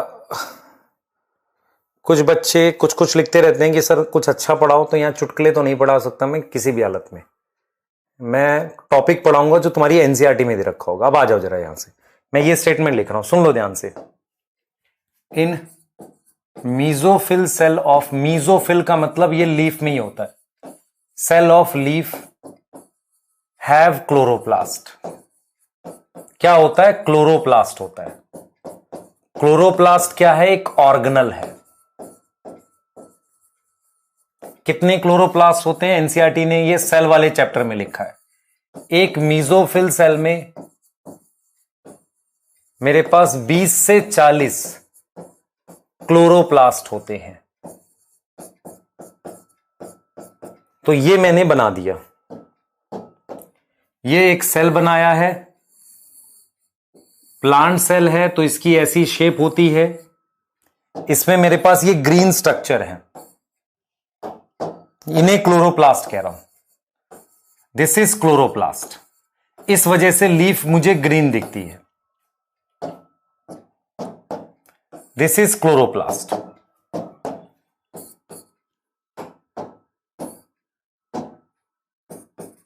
और कितने बताए क्लोरोप्लास्ट? 20 से 40। ये एनसीईआरटी ने लिखा हुआ है सेल वाले चैप्टर में, चेक कर लो एक बार चाहो तो। अब आओ क्लोरोप्लास्ट के बारे में जानो कि क्या होता है। सबसे पहले तो ये समझो, क्लोरोप्लास्ट एक ऐसी ऑर्गेनल है जो, अगर मैं आपको कहूं न्यूक्लियस, अगर सबसे पहला सवाल जो बच्चे डाउट रखते हैं अपने मन में, क्लोरोप्लास्ट और माइटोकॉन्ड्रिया दो ऐसी ऑर्गेनल हैं जिनका अपना खुद का डीएनए होता है। पहला पॉइंट याद रख सकते हो, क्लोरोप्लास्ट और माइटोकॉन्ड्रिया दो ऐसी ऑर्गेनल हैं जिनका खुद का डीएनए होता है। पहला पॉइंट हो गया। दूसरा पॉइंट यह हो गया कि क्लोरोप्लास्ट का आकार, साइज माइटोकॉन्ड्रिया से बड़ा होता है। ये दो पॉइंट अपने दिमाग में रखना। क्लोरोप्लास्ट और माइटोकॉन्ड्रिया खुद का डीएनए होता है, क्लोरोप्लास्ट का साइज मेरे पास माइटोकॉन्ड्रिया से बड़ा होता है, ये याद रखेंगे। अब आओ जरा क्लोरोप्लास्ट की बात करते हैं। क्लोरोप्लास्ट एक डबल मेम्ब्रेन ऑर्गेनल होती है। डबल मेम्ब्रेन मतलब उसकी एक ये मेम्ब्रेन है जिसे हम क्या कह रहे हैं, आउटर मेम्ब्रेन। ये क्लोरोप्लास्ट का स्ट्रक्चर है जिसमें दो मेम्ब्रेन है, एक ये रही और एक ये रही। इस वाली मेम्ब्रेन को हम क्या कह रहे हैं, इनर मेम्ब्रेन कह रहे हैं। इनर मेम्ब्रेन कह रहे हैं। अब मेरी बात समझना ध्यान से, आउटर मेम्ब्रेन ये हो गई, ये इनर मेम्ब्रेन हो गई। ये जो पूरा एरिया है यहां पर दो जगह दो मतलब लोकेशंस होती हैं। मेरी बात समझो ध्यान से, मेरे पास क्लोरोप्लास्ट के अंदर दो तरह की लोकेशंस होती हैं। एक मेम्ब्रेन की बनी हुई लोकेशन होती है जिसे मेम्ब्रेन सिस्टम कहते हैं।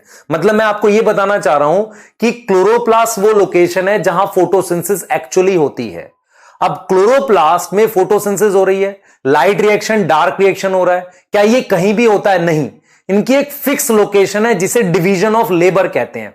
आपको हमेशा याद रखना है कि इनसाइड क्लोरोप्लास्ट हमारे पास डिवीजन ऑफ लेबर होता है। इनसाइड क्लोरोप्लास्ट क्या होता है? Division of labour. Division of labour होता है, काम का बंटवारा होता है। कैसे काम का बंटवारा होता है? मेरे पास एक ये मेम्ब्रेन के बने हुए स्ट्रक्चर होते हैं। देखो ध्यान से, देखो बेटा, ये जो मैंने स्ट्रक्चर बना रखा है ऐसे, देखो ध्यान से देखेंगे सब लोग। मैंने ये जो स्ट्रक्चर बनाया, इस सिंगल स्ट्रक्चर को थाइलाकॉइड कहते हैं। ऐसे बहुत सारे लगकर ग्रेना बनाते हैं, आप समझो इसे। तो इस सिंगल स्ट्रक्चर को हम क्या बोलते हैं? थाइलाकॉइड। और ऐसे बहुत सारे लगे होंगे तो इसे ग्रेना बोलते हैं, ग्रेनम। ये बोलते हैं ग्रेनम। बहुत सारा होगा तो ग्रेना। और अब देखो, अब आप खुद से सोचो, तो इसका मतलब क्लोरोप्लास्ट में दो जगह है।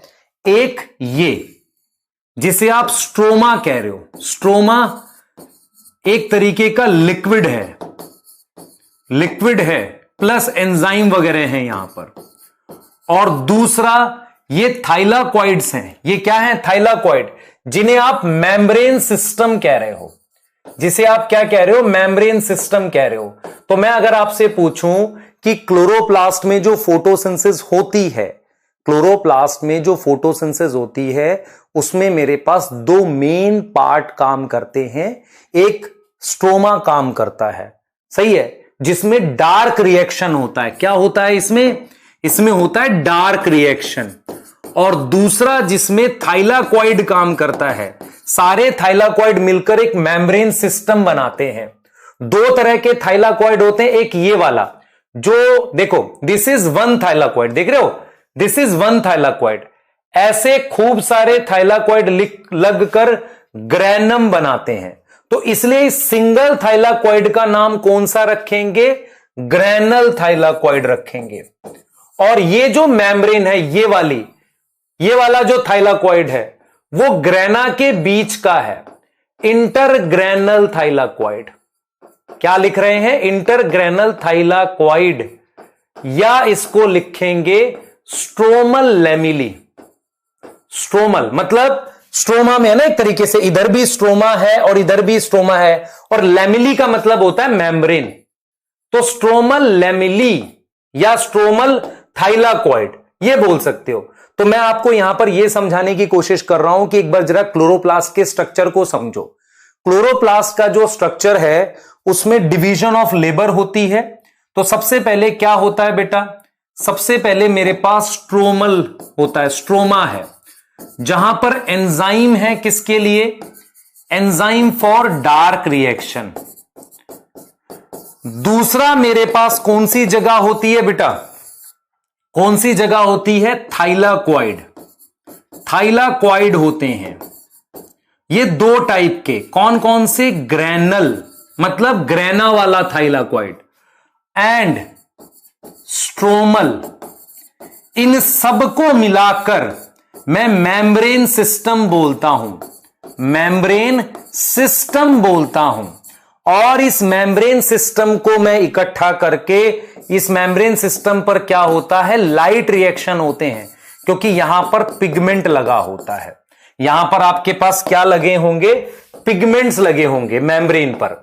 तो आपको क्या सीखा, आपने ये सीखा कि क्लोरोप्लास्ट एक ऐसी ऑर्गेनल है जिसकी आउटर और इनर मेम्ब्रेन है, उसके अलावा उसके अंदर मेम्ब्रेन्स लगी हुई हैं खूब सारी। जब मेम्ब्रेन के अलावा जो जगह है उसे स्ट्रोमा कहते हैं। तो स्ट्रोमा के अंदर एंजाइम है डार्क रिएक्शन का। क्लियर हो रहा है, याद हो रहा है ये चीज साथ के साथ, स्ट्रोमा में एंजाइम है डार्क रिएक्शन का और इस मेम्ब्रेन्स पर एंजाइम है लाइट रिएक्शन का। तो मैंने जो ये एक सिंगल स्ट्रक्चर बनाया ऐसा, इसे थाइलाक्वाइड कहते हैं। थाइलाक्वाइड अगर एक के ऊपर एक ऐसे लगा हुआ हो तो इसे ग्रैना कहते हैं, इस पूरे स्ट्रक्चर को ग्रैना कहते हैं। खूब सारे थाइलाक्वाइड जब लगे होंगे है ना, ग्रैना कहलाएगा। ठीक है, सिंगुलर इज ग्रैनम, बहुत सारे ग्रैना। तो ये जो ग्रैनम, ये जो थाइलाक्वाइड है इसे ग्रैनल थाइलाक्वाइड कहेंगे एक को। और ये वाला जो है ये दो ग्रैना के बीच में है या सिंगल ऐसे प्रेजेंट होता है, इसलिए इसको क्या बोलते हैं, स्ट्रोमल लैमिली। ऐसा थाइलाक्वाइड जिसके आसपास क्या है, स्ट्रोमा है। क्लियर हो गई बात। तो इस वाले पे डिवीजन ऑफ लेबर है, काम का बंटवारा है। मतलब लाइट रिएक्शन कहां होगा, थाइलाक्वाइड की मेम्ब्रेन पर, क्योंकि वहां पिगमेंट लगे हुए हैं। डार्क रिएक्शन कहां होगा, स्ट्रोमा में, क्योंकि वहां एंजाइम है। क्लियर है, क्लियर है।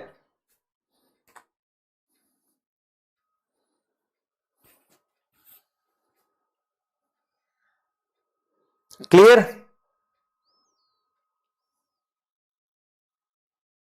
यहां तक ठीक है।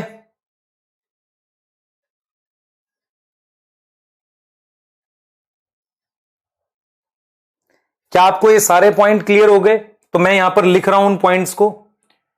देखो मैं ये लिख रहा हूं, फोटोसिंथेसिस के स्टेप में दो रिएक्शन होते हैं, light reaction. It occur on thylakoid membrane.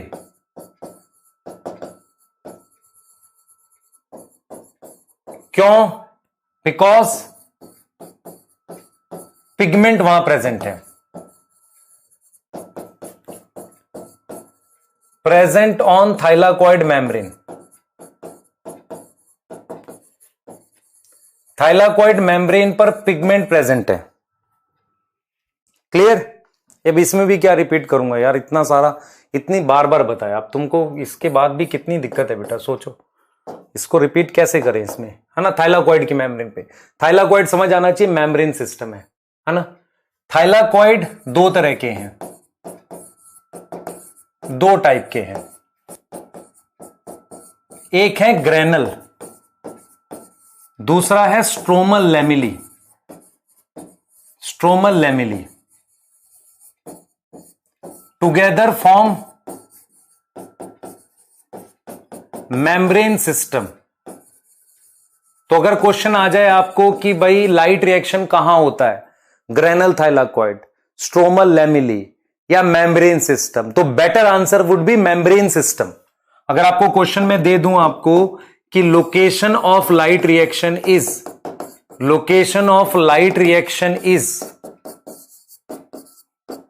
अगर मैं लिख दूं पहला स्ट्रोमा, दूसरा ग्रैनल थाइलाक्वाइड, यहां तो होता ही है, तीसरा स्ट्रोमल लैमिली,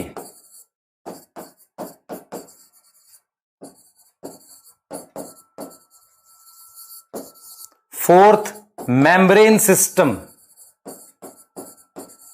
इनसाइड क्लोरोप्लास्ट,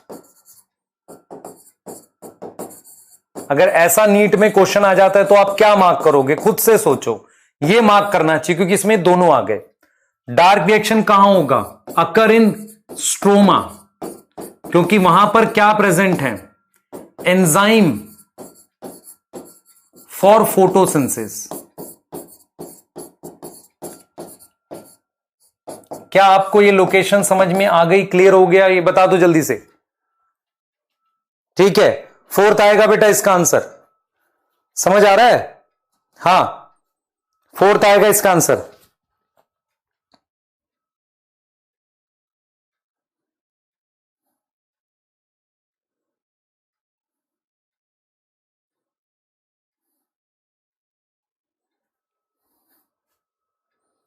बेटा आप एक क्वेश्चन पूछ रहे हो बार बार, after photosynthesis CO2 oxygen transfer into water, नहीं होता है ऐसा। आपको पढ़ा रहा हूं कि फोटोसिंथेसिस में क्या होता है कि जो CO2 है उसकी ऑक्सीजन ग्लूकोज में प्रेजेंट होती है। ग्लूकोज के अंदर पानी का सिर्फ हाइड्रोजन होता है, बाकी तो ऑक्सीजन कहां आती है, बाई प्रोडक्ट की फॉर्म में चली जाती है बाहर। क्लियर है? हां, ये क्लियर होना चाहिए ना बेटा। अब अगर आपको डार्क और लाइट रिएक्शन नहीं, अच्छा एक चीज और है बेटा, देखो हमारे पास क्या होता है, आपको मैंने एक टॉपिक पढ़ाया था साइटोप्लाज्मिक स्ट्रीमिंग, याद करो। साइटोप्लाज्मिक स्ट्रीमिंग में मैंने बोला था साइटोप्लाज्म घूमता है, उसके दो रोल होते हैं। पहला रोल होता है कि भाई चीजों को डिस्ट्रीब्यूट करना, ऑर्गेनल्स की पोजीशन चेंज कर सकते हैं। तो मान लो ये मीजोफिल सेल है, दिस इज मीजोफिल सेल, और ये क्लोरोप्लास्ट है, दिस इज क्लोरोप्लास्ट। ये वाला सेल क्या है, मीजोफिल सेल है, और ये मेरे पास क्लोरोप्लास्ट है। अब मुझे ये बताओ, देखो जो आफ्टरनून होता है उसमें लाइट जो होती है वो सीधी आती है, काफी ज्यादा इंटेंसिटी आती है लाइट की, ये आफ्टरनून में ऐसा होता है, आफ्टरनून में। और ये इवनिंग में होता है, क्योंकि इवनिंग में लाइट ऐसी आती है।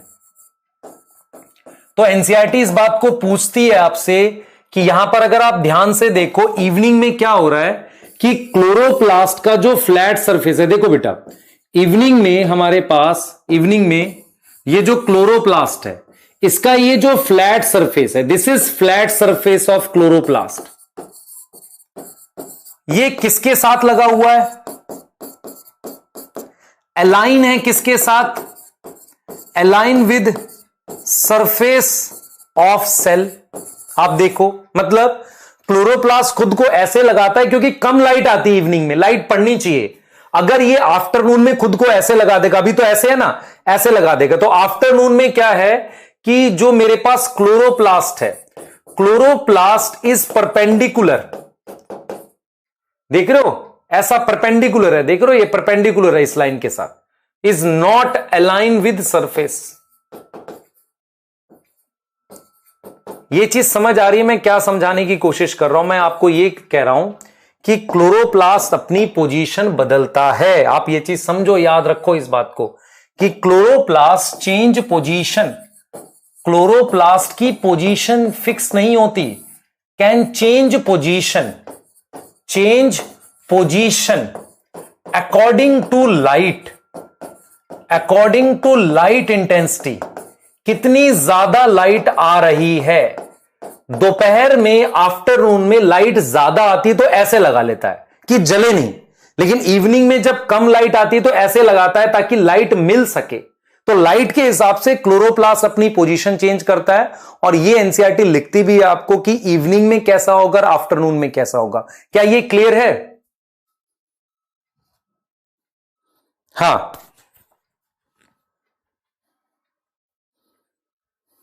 आपको समझ आ रहा है? और ये मूवमेंट क्यों होती है? It occur due to cytoplasmic streaming.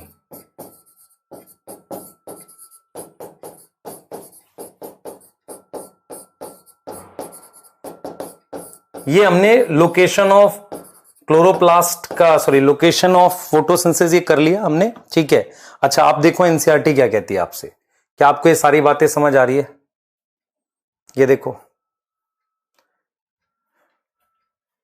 ये देखो, आपको एक एक लाइन समझ आनी चाहिए अब इसकी। You have studied the structure of chloroplast, वो हमने अभी बता दिया आपको। चैप्टर 8 में जो आपको पढ़ना चाहिए था क्लोरोप्लास्ट का स्ट्रक्चर, वो अभी बता दिया। Within the chloroplast there is membrane system, समझ पा रहे हो? Membrane system consisting of grana, clear, and stromal lamellae. तो मेम्ब्रेन सिस्टम में कौन सा थाइलाकॉइड है? ग्रेना वाला है और स्ट्रोमल लैमेली है, और इसके साथ मैट्रिक्स होती है स्ट्रोमा, लिक्विड होता है स्ट्रोमा। ये हो गया। There is clear cut division of labour, काम का बंटवारा होता है क्लोरोप्लास्ट के अंदर। मेम्ब्रेन सिस्टम क्या करता है? ट्रैपिंग द लाइट, क्योंकि उसपे पिगमेंट होते हैं। तो मेम्ब्रेन सिस्टम पे क्या होता है? लाइट ट्रैप करता है, और वो क्या काम करता है वो भी हम देखेंगे। लाइट रिएक्शन करता है। तो लाइट रिएक्शन में एक तो एटीपी बनती है, वो हम चेक करेंगे अभी। एक कंपाउंड बनता है NADPH, है ना, ये बनता है।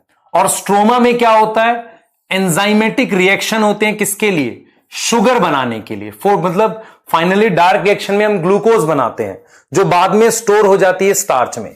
Clear? The former set of reaction since they are directly light driven called light reaction. तो जो मेम्ब्रेन पर हो रहे हैं वो लाइट रिएक्शन हो रहे हैं, और जो स्ट्रोमा में हो रहे हैं उसको लाइट नहीं चाहिए, लाइट का प्रोडक्ट चाहिए, उसे हम क्या बोलते हैं? Dark reaction. ये मैं आपको बताने वाला हूं, ठीक है? डार्क रिएक्शन और लाइट रिएक्शन पे फिर बात करेंगे। पहले अब आगे देखो जरा। You would collect from the previous unit of mesophyll cell in the leaves have a large number of chloroplast. कितने बताए थे? 20 से 40। यूजली द क्लोरोप्लास्ट अलाइन, ये लिखा, themselves along the wall of mesophyll cell such that they get the optimum quantity of light। तो वो खुद को इवनिंग में या कभी लाइट कम होती है तो लगाकर रखते हैं ताकि लाइट मिले। मैं आपको एक चीज समझाता हूं, देखो, ये मीजोफिल सेल है, मान लो ये मीजोफिल सेल है, तो क्लोरोप्लास्ट खुद को इसके सरफेस के साथ ऐसे लगाकर रखते हैं ताकि लाइट मिलती रहे इन्हें। क्योंकि आपको भी पता है बेटा, लाइट जो होती है, अगर आपको पता है, जो ट्री होता है उसके ऊपर जो है, आपको मैं अगर एक चीज बताऊं, ट्री जो होता है ऊपर में तो लाइट मिलती है, आती है, लेकिन नीचे वाली लीफ पे तो लाइट उतनी आती नहीं है ना। जो अंदर लीफ होती है वहां तो फिल्टर होके लाइट आती है, कम होती है, तो ये ऐसे अलाइन करता है। लेकिन अगर आपसे पूछे, अगर आपसे ये कहे, देखो कब, क्या कह रहा है? When do you think the chloroplast will be aligned with their flat surface parallel to the wall? अगर ये कह रहा है कि flat surface parallel to the wall, ये इवनिंग में कर रहा है। और when would be the perpendicular to the incident line, और इंसिडेंट लाइन के परपेंडिकुलर कब होगा ये पूछ रहा है। आपको समझ आ रहा है? ये दोनों चीज बता दी आपको। क्लियर है? समझ आया मैंने क्या बोला बेटा? देखो, मोस्टली क्लोरोप्लास्ट कोशिश करता है ऐसे लगने की ताकि लाइट मिल सके। इवनिंग में भी करता है, आफ्टरनून में, वो लीफ जो डायरेक्ट सनलाइट पे नहीं है, क्योंकि लाइट फिल्टर होके पहुंचती ना अंदर वाली लीफ को। लेकिन अगर डायरेक्ट लाइट पड़े ऊपर वाली लीफ पे तो वो खुद को फिर ऐसे लगाएगा ताकि लाइट कम आए उस पर। क्लियर है? क्लियर? हाँ, मत लिखो यार, आप लोग कुछ भी चैट करते हो, मुझे बड़ा गुस्सा आता है इस बात पे। आप चैट मत किया करो कुछ भी उल्टा सीधा।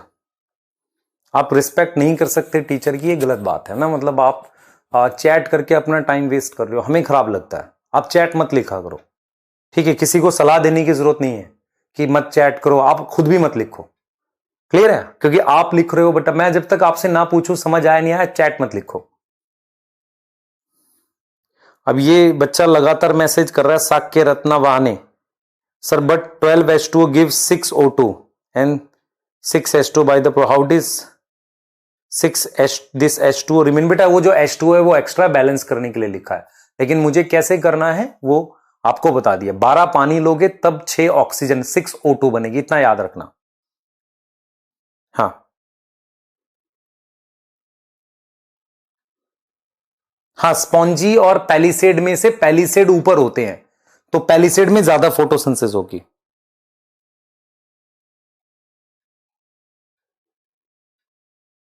बेटा क्लोरोप्लास्ट अपनी पोजीशन क्यों चेंज करता है? कहानी सुना दी पूरी। इवनिंग में कम लाइट आती है, तो कम लाइट को लाने के लिए आप लाइट की तरफ नहीं लगाओगे। मान लो यहां लाइट जल रही है, आपको पढ़ना है, लाइट बहुत कम आ रही है तो पास जाके पढ़ो ना। लाइट ज्यादा आ रही तो दूर जाके भी पढ़ लोगे। समझ आ रहा है मैं क्या कह रहा हूं? हाँ,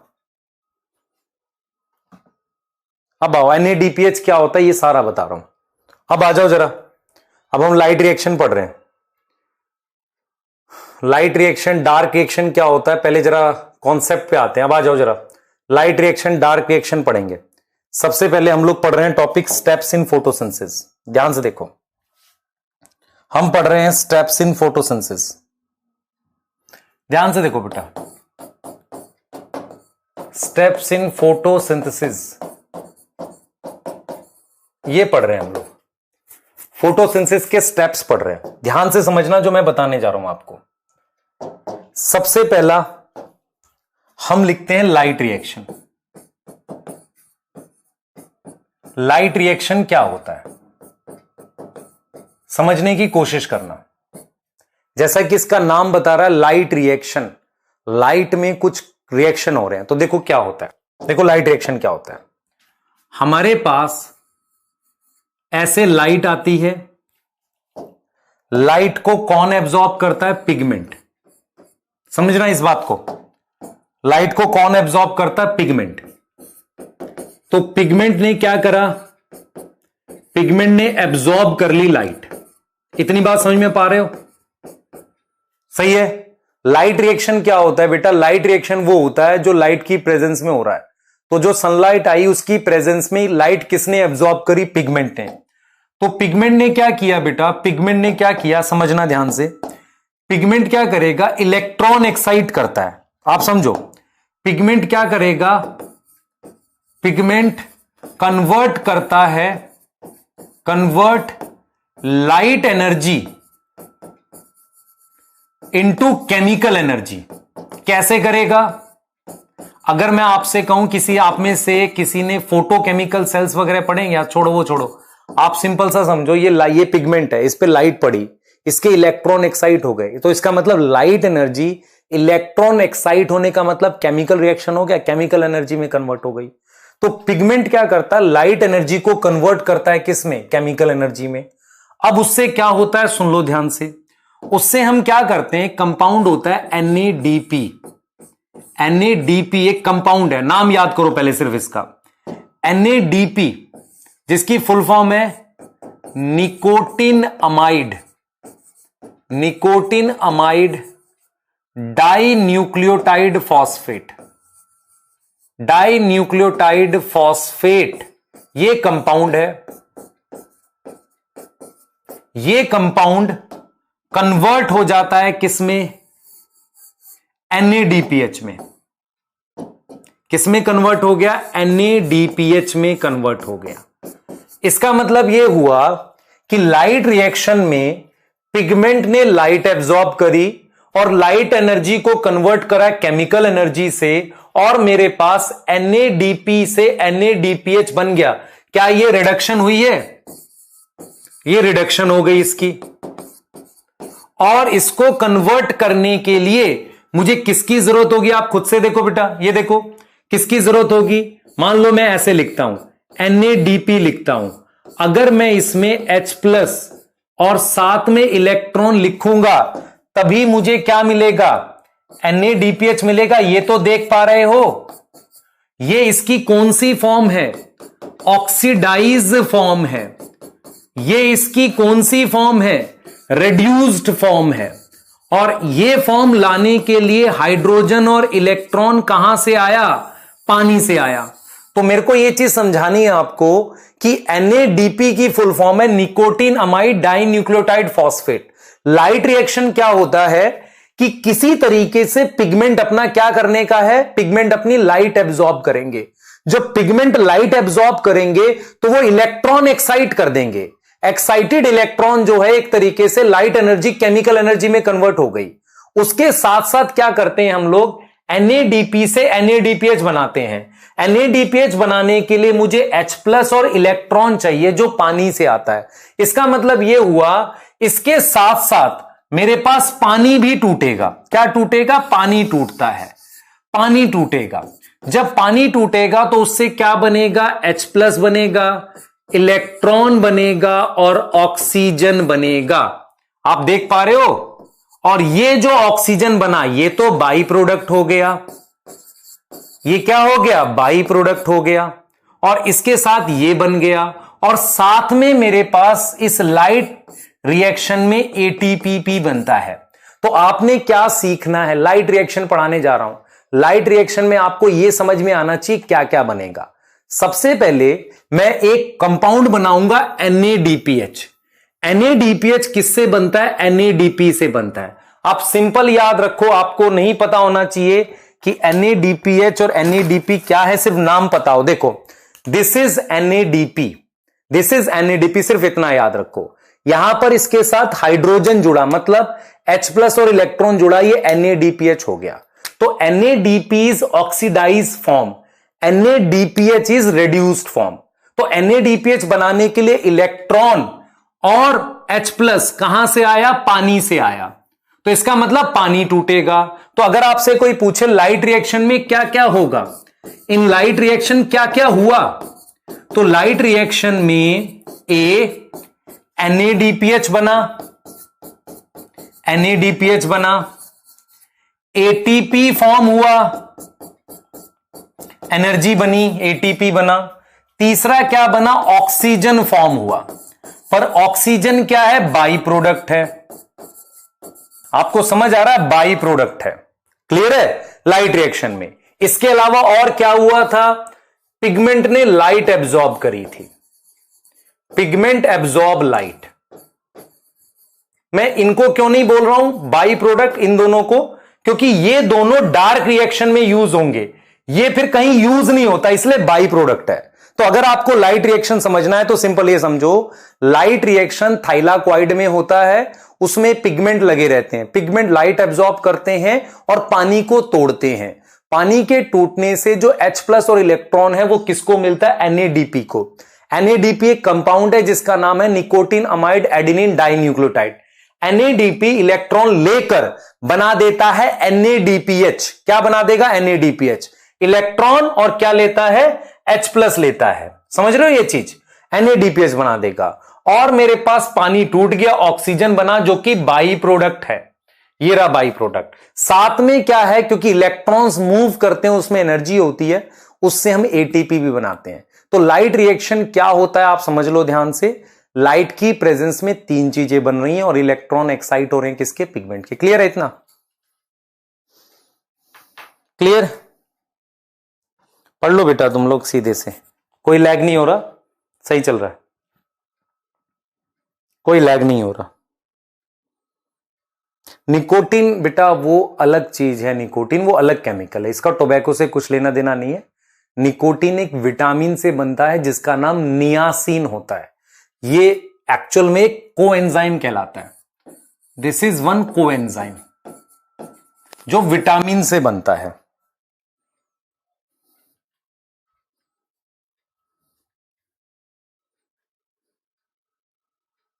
बेटा NADPH में इलेक्ट्रॉन्स आते हैं और H+ आता है। एक बच्चे ने डिफरेंस पूछा है NADPH और ATP फॉर्मेशन में, दोनों में एनर्जी होती है, लेकिन NADPH में इलेक्ट्रॉन्स भी होते हैं एनर्जी के साथ साथ।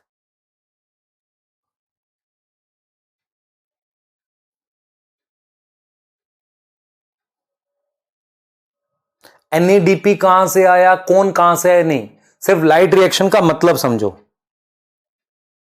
हां, सिर्फ लाइट रिएक्शन का मतलब समझो। लाइट रिएक्शन का मतलब क्या है? लाइट रिएक्शन का क्या मतलब है बताओ जल्दी से। लाइट रिएक्शन का मतलब है पानी का टूटना, पानी का टूटना, उसके इलेक्ट्रॉन बनना और H+ बनना, ऑक्सीजन का रिलीज होना, NADPH बनना। NADPH पे किसके इलेक्ट्रॉन्स हैं? पानी के, और फिर साथ में ATP वगैरह बनना। ये लाइट रिएक्शन है।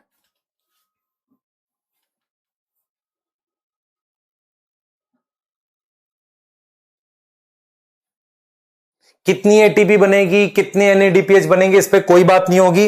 अभी सिर्फ लाइट रिएक्शन का मीनिंग बताया आपको, तो आपको ये क्लियर होना चाहिए। ये देखें ध्यान से बेटा, ये देखो, अगर आपको ये चीज समझ आ गई तो आपको ये भी समझ आएगा।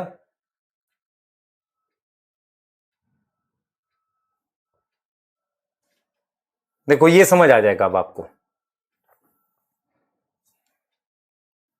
देखो ध्यान से देखना, ये क्लोरोप्लास्ट है, इसकी ये डबल मेम्ब्रेन है, ये मेम्ब्रेन सिस्टम है,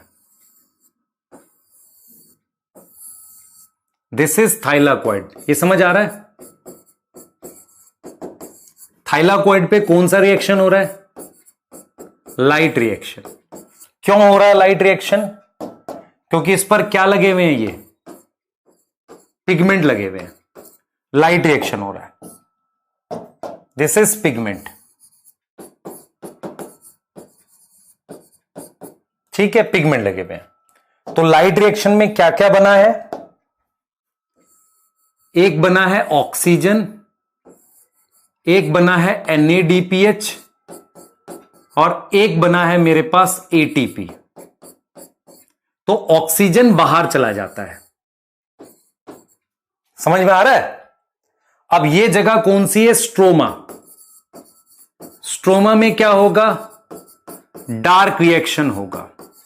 तो स्ट्रोमा में क्या होता है?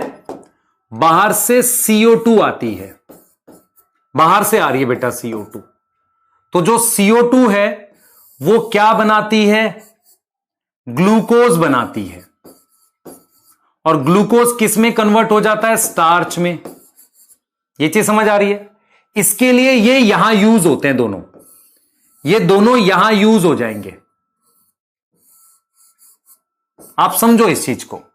तो इसका मतलब ये हुआ, इसको मैंने क्या नाम दे दिया? इसको मैंने डार्क रिएक्शन का नाम दे दिया। तो डार्क रिएक्शन में क्या मुझे लाइट चाहिए? नहीं, पर लाइट रिएक्शन के प्रोडक्ट चाहिए। देखो ये क्या है? ये प्रोडक्ट ऑफ लाइट रिएक्शन है। तो प्रोडक्ट ऑफ लाइट रिएक्शन मुझे किस में चाहिए? मुझे डार्क रिएक्शन में चाहिए। ये रहे दोनों। तो NADPH वापसी कन्वर्ट होगा NADP में और ATP कन्वर्ट होगा ADP में, ठीक है? तो ये दोबारा बनेंगे। तो मेरा पॉइंट ये है कि लाइट रिएक्शन में ये तीन चीजें बनी, 1, 2 और 3। Oxygen, NADPH, ATP। ऑक्सीजन बाहर चलेगी, NADPH और ATP कहां यूज होंगे? डार्क रिएक्शन में। डार्क रिएक्शन क्या होता है? CO2 से ग्लूकोज बना रहे हैं। तो डार्क रिएक्शन में लाइट रिएक्शन के प्रोडक्ट यूज होते हैं। डार्क रिएक्शन कहां हो रहा है? स्ट्रोमा में। और इसे हम कौन सा सिस्टम बोल रहे थे?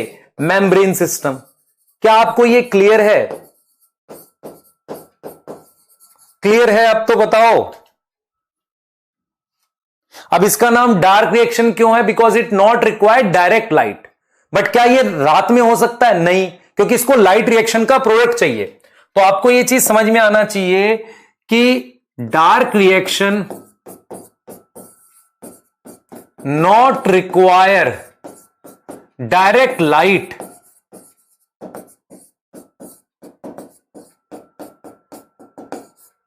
but require product of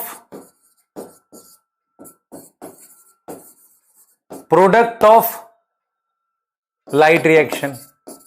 कौन से प्रोडक्ट? क्या ऑक्सीजन चाहिए? नहीं, NADPH चाहिए, क्योंकि NADPH का हाइड्रोजन CO2 को रिड्यूस करेगा ग्लूकोज में। NADPH चाहिए और ATP चाहिए। क्लियर है? हां, इसका मतलब क्या? मैं आपसे अगर पूछूं बिना लाइट रिएक्शन के डार्क रिएक्शन हो सकता? नहीं होगा। लाइट रिएक्शन का प्रोडक्ट डार्क रिएक्शन में चाहिए। इसका मतलब यह नहीं है कि लाइट रिएक्शन दिन में होगा, डार्क रिएक्शन रात में होगा। दोनों दिन में होंगे, पर डार्क रिएक्शन बिना लाइट रिएक्शन के नहीं हो सकता, क्योंकि उसका प्रोडक्ट चाहिए मुझे। डार्क रिएक्शन को डायरेक्ट लाइट नहीं चाहिए होती, इसीलिए उसको डार्क रिएक्शन कह रहे हैं।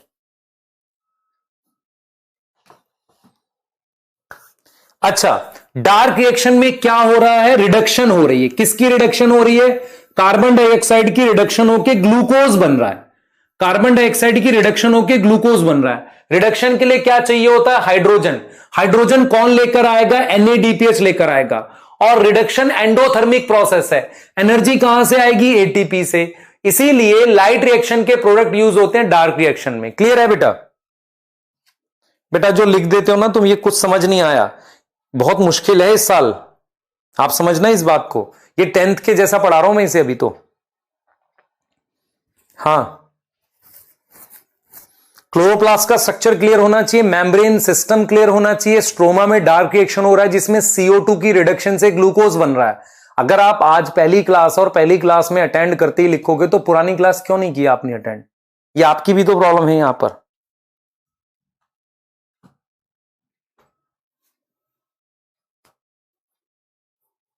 क्लियर है? यहां तक क्लियर होना चाहिए बेटा। ये तो मेरे ये सारे पॉइंट क्लियर हैं। तो मैं आपको पहले लाइट रिएक्शन पढ़ाऊंगा और लाइट रिएक्शन की मैं क्या क्या चीजें पढ़ाने वाला हूं सुन लो ध्यान से। सबसे पहले लोकेशंस लिख रहा हूं मैं, लोकेशन। अगर मैं लोकेशन लिख रहा हूं तो मैं लिख रहा हूं मेम्ब्रेन सिस्टम। क्या आपको समझ आ रहा है? मेम्ब्रेन सिस्टम लिख रहा हूं। मेम्ब्रेन सिस्टम लाइक कौन सा मेम्ब्रेन सिस्टम बताओ जल्दी से? लाइक ग्रैनल थाइलाकॉइड,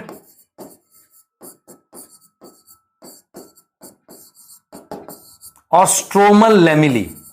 क्या ये क्लियर है? लाइट रिएक्शन पढ़ाने जा रहा हूं डिटेल में। प्रोडक्ट्स क्या हैं? NADPH है, ATP है और ऑक्सीजन है। ये मेन प्रोडक्ट हैं। मेन प्रोडक्ट का मतलब होता है ये आगे यूज होंगे, यूज इन डार्क रिएक्शन। और ये क्या है? बाई प्रोडक्ट है। बाई प्रोडक्ट का मतलब होता है अब ये यूज नहीं होगा, ये क्या होगा? मूव आउट हो जाएगा, मूव आउट फ्रॉम क्लोरोप्लास्ट। अब मुझे सोच के बताओ क्लोरोप्लास्ट से कौन से प्रोसेस से जाएगा? डिफ्यूजन, क्योंकि ऑक्सीजन की कंसंट्रेशन हाई हो जाएगी। अब मुझे क्या डिटेल पढ़नी चाहिए? अब मैं लाइट रिएक्शन पढ़ रहा हूं तो मुझे क्या डिटेल पढ़नी चाहिए? मुझे क्या क्या डिटेल्स आनी चाहिए? समझ लो ध्यान से। मैं लाइट रिएक्शन पढ़ रहा हूं तो मुझे क्या क्या डिटेल आनी चाहिए? सुन लो ध्यान से। मुझे लाइट रिएक्शन का मीनिंग समझ आना चाहिए। मुझे पिगमेंट्स की डिटेल समझ में आनी चाहिए। पिगमेंट क्या होते हैं? पिगमेंट कैसे काम करते हैं? How pigment work. पिगमेंट कैसे काम करते हैं ये आना चाहिए। और मुझे क्या समझ में आना चाहिए बेटा? स्टेप्स समझ आने चाहिए, स्टेप्स ऑफ लाइट रिएक्शन। अब आपका टॉपिक ऐसे मूव करने वाला, ये सारी चीजें पढ़ेंगे अब। क्लियर है? तो लाइट रिएक्शन की लोकेशन क्लियर हो गई, प्रोडक्ट्स क्लियर हो गए, लाइट रिएक्शन का मतलब मैं लगभग समझा चुका हूं, फिर बता दूंगा। पिगमेंट क्या होते हैं इनके बारे में बताना है आपको, पिगमेंट कैसे काम करते हैं ये बताना है, और स्टेप्स बताने, डिटेल स्टेप बताने लाइट रिएक्शन के, प्रॉपर डिटेल स्टेप बताने। क्या आपको समझ आ रहा है हम क्या पढ़ने वाले हैं? अब क्लियर हो गया? Why light reaction is called light reaction? Because it occur in light. मुझे डायरेक्ट लाइट चाहिए। Why dark reaction is called dark reaction? Because dark reaction को डायरेक्ट लाइट नहीं चाहिए पर लाइट रिएक्शन के प्रोडक्ट चाहिए। कौन से दो प्रोडक्ट? NADPH और ATP। What is NADPH? एक ऐसा कंपाउंड जिसपे हाइड्रोजन होती है पानी की। मैं बार बार बोल रहा हूं, एक ऐसा कंपाउंड जिसपे हाइड्रोजन होती है पानी की, उसका नाम NADPH है। What is difference between NADP and NADPH? NADP oxidise form है, हाइड्रोजन नहीं है। NADPH क्या है? NADPH क्या है? रिड्यूस फॉर्म है। कई बार क्या होता है बेटा आपकी बुक में, कई बार क्या होता है बच्चे कंफ्यूज होते हैं इस चीज को लेकर। ध्यान से सुनना, इस चीज को लेकर कंफ्यूज होते हैं। कई बार आप क्लास में इसमें कंफ्यूज हो जाते हो कि अगर मैं आपको एक चीज समझाऊं, देखो ये कंपाउंड है जिसका नाम NADP है। देखो मैं आपको एक चीज समझाने जा रहा हूं, difference between NADP and NADP+। इसमें क्या डिफरेंस है? देखो NADP, अगर मुझे हाइड्रोजन जोड़नी है तो H+ के साथ एक इलेक्ट्रॉन जोड़ूंगा तो क्या बनेगा? NADPH बनेगा। आपको समझ आ रहा है? लेकिन अगर मेरे पास एक कंपाउंड NADP+ है तो इसका मतलब इसमें ऑलरेडी एक ऑक्सीजन कम है, ऑलरेडी वन ऑक्सीजन कह रहा हूं, 1 इलेक्ट्रॉन लेस। तो मैं अगर यहां पर 2 H+ और 2 इलेक्ट्रॉन लिख दूं तो मुझे ये बताओ कि क्या ये दो H प्लस जुड़ सकते हैं, दोनों इलेक्ट्रॉन जुड़ जाएंगे। देखो ये प्लस साइन बता रहा है ये ऑलरेडी इलेक्ट्रॉन डेफिशिएंट है, तो अगर मैं यहां NADPH लिख रहा हूं इसका मतलब ये दोनों इलेक्ट्रॉन तो यूज हो गए, पर H प्लस एक ही यूज होगा। क्यों एक यूज होगा? क्योंकि पहले से एक इलेक्ट्रॉन कम थे यहां पर। तो आपके पास एनसीईआरटी में ऐसे लिखा रहता है कि NADP प्लस, ठीक है, इसने NADPH और H प्लस बनाया। क्यों ऐसा लिखा हुआ ये समझ आया? क्योंकि NADP होता तो एक H प्लस और एक इलेक्ट्रॉन जोड़ते, पर ऑलरेडी प्लस है तो दो H प्लस और दो इलेक्ट्रॉन जोड़ने तो लाओगे, पर जुड़ेगा एक ही H प्लस, क्योंकि दो इलेक्ट्रॉन इसके जुड़ जाएंगे। क्लियर हो गई बात?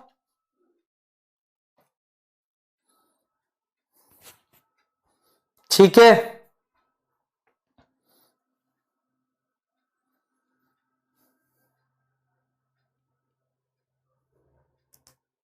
बेटा ग्लूकोज और स्टार्च डार्क रिएक्शन का पार्ट है। अब एक पूछ रहा है NADH क्या है, वो रिएक्शन उसमें बताएंगे रेस्पिरेशन में। ये बात समझ में आई? तो इसका मतलब यहां पर आप कितने इलेक्ट्रॉन दोगे? इसे दो इलेक्ट्रॉन दोगे। आप दो H प्लस दोगे तो सही, पर जुड़ेगा एक ही। क्लियर है? ये चीज समझ लो ध्यान से। तो आपके पास ये वाला रिएक्शन हम यूज करेंगे, है ना, ये वाला रिएक्शन हम यूज करेंगे। तो आपको मुझे क्या बताना है? मीनिंग बताना है dark reaction, sorry light reaction का। बेसिक ओवरव्यू देख लो तो आपको यह समझ में आना चाहिए। But is basic overview of हम कैसे पढ़ेंगे लाइट रिएक्शन को। सबसे पहले हम क्या पढ़ेंगे देख लो। दिस इज पिगमेंट, ये पिगमेंट है। पिगमेंट कहां होगा?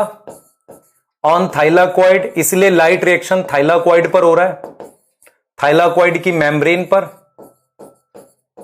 उससे क्या होगा? पिगमेंट के इलेक्ट्रॉन एक्साइट होंगे।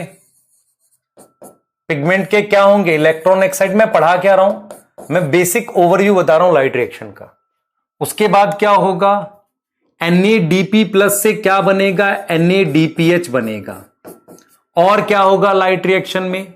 पानी टूटेगा तो दो H प्लस और दो इलेक्ट्रॉन और हाफ O2 बन गए, ऑक्सीजन रिलीज हो जाएगी। उसके साथ और क्या होगा? ADP और फॉस्फेट को जोड़कर हम क्या बना देंगे? ATP। तो अगर मैं लाइट रिएक्शन के स्टेप्स को एक प्रॉपर वे में लिखूं तो सबसे पहले मैं लिखूंगा light fall on pigment, pigments पे लाइट पड़ेगी। उसके बाद क्या होगा?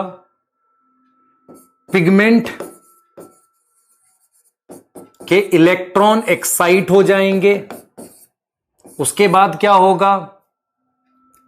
पानी टूटेगा, पानी ब्रेक करेगा, ब्रेक करेगा उसको कहते हैं ऑक्सीडाइज होना। NADP प्लस से NADPH बनेगा और साथ में ATP फॉर्म होगा। यही लाइट रिएक्शन में होने वाला है। क्लियर है? ये चीज होने वाली है। पानी टूटने को कहेंगे पानी ऑक्सीडाइज होना, ऑक्सीजन बनेगा, बाई प्रोडक्ट है। NADP प्लस से NADPH बनना, ये रिडक्शन है बेटा, देख रहे हो? This is reduction. और ATP फॉर्म होगा। ये दोनों फिर डार्क रिएक्शन में होंगे। तो अब मैं आपको पढ़ाने जा रहा हूं डिटेल में इसकी, लेकिन मैं सबसे पहले सिर्फ पिगमेंट पढ़ा रहा हूं आपको। क्लियर है यहां तक? ठीक है, ठीक है। छुट्टी मत लिखा करो यार, मैं आपको पता नहीं है, मैंने बहुत रिक्वेस्ट करके, शायद नहीं पता आपको, ये मेरा ही रिक्वेस्ट बहुत ज़्यादा था कि प्लीज़ मुझे 15 मिनट बढ़ा दो, केमिस्ट्री वाली क्लास को थोड़ा आगे कर दो ना 15 मिनट, ताकि मैं आपको एक्स्ट्रा हमेशा पढ़ा सकूं कुछ ना कुछ। ठीक है? ये लास्ट वीक जब आपकी जोलॉजी की क्लास स्टार्ट हुई थी तब हो गया था, 1/15 से स्टार्ट हो गई थी ना, तो वो सिर्फ इसलिए कि आपके कंटेंट में कहीं कोई कमी ना जाए, है ना। अगर मैं आपसे पूछूं कि मान लो एक बैच 3 महीने पहले स्टार्ट हुआ है तो कुछ लेट हुआ है ना, ये वाला 2 महीने पहले लेट हुआ है, तो थोड़ा एक्स्ट्रा तो पढ़ाऊंगा तभी तो सेम लेवल पे आओगे, कैसे आओगे? नहीं तो ऐसा तो पॉसिबल नहीं ना, हम रॉकेट बना देंगे इस चीज का, ऐसा थोड़ी होता। कंटेंट पढ़ाने के लिए समय बढ़ाना पड़ता है। हाँ, तो ये सब मत किया करो। मेरा नॉर्मल टाइम मैं आपको, मैं फिर बता रहा हूँ, मैं 1 बजे तक पढ़ाया करूंगा, है ना।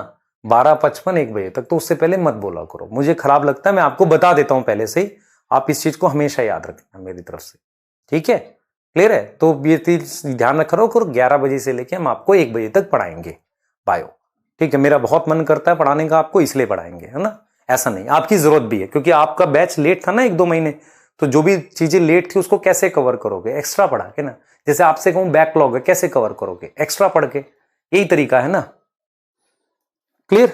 हाँ, तो ये चीज इसको ऐसे लिया करो। आओ जरा देखें आप में से किसको जानकारी है,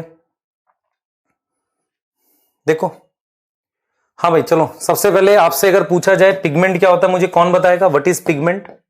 ये मान लो पिगमेंट है, ये पिगमेंट है, पिगमेंट क्या होता है, कौन बता रहा है व्हाट इज पिगमेंट। असल में जब मैं ऑफलाइन में पढ़ाता था और बच्चों से पूछता था पिगमेंट क्या होते हैं, तो सबसे पहला आंसर आता था, और आप भी मन में आंसर कर रहे होगे, कहोगे सर पिगमेंट कलर होता है। तो फिर हम बच्चों को डांटते थे, कहते थे यार ये तो 10th क्लास 9th क्लास वाली बात कह रहे हो, आपको भी डांट रहे हैं। पिगमेंट क्या होता है बेटा, पिगमेंट कलर नहीं होता, आपने सिर्फ ये याद करना है कि पिगमेंट एक केमिकल कंपाउंड होता है, ध्यान से सुनना, ये लिखा भी है एनसीईआरटी में, पिगमेंट एक केमिकल कंपाउंड होता है जो एक फिक्स वेवलेंथ पे अपने इलेक्ट्रॉन एक्साइट कर सकता है। समझ लो ध्यान से, क्यों ऐसा है कि प्लांट फोटोसिंथेसिस कर सकते हैं, आप नहीं कर सकते, ग्रीन कलर पहन लो, क्योंकि जो आप ग्रीन कलर पहन रहे हो उससे लाइट एनर्जी से इलेक्ट्रॉन एक्साइट नहीं हो रहे। पिगमेंट क्या होता है, अपने दिमाग में आज इस डेफिनेशन को बिठा लो, व्हाट इज पिगमेंट। तो pigment is a chemical compound, pigment is a chemical compound, ये केमिकल कंपाउंड होता है which can absorb a fixed wavelength। आप देखो मैं क्या लिखना चाह रहा हूं, which can absorb a fixed wavelength and excite electron, excite electron. इस एक्साइट इलेक्ट्रॉन को हर कोई नहीं करा सकता, सिर्फ पिगमेंट करा सकता है।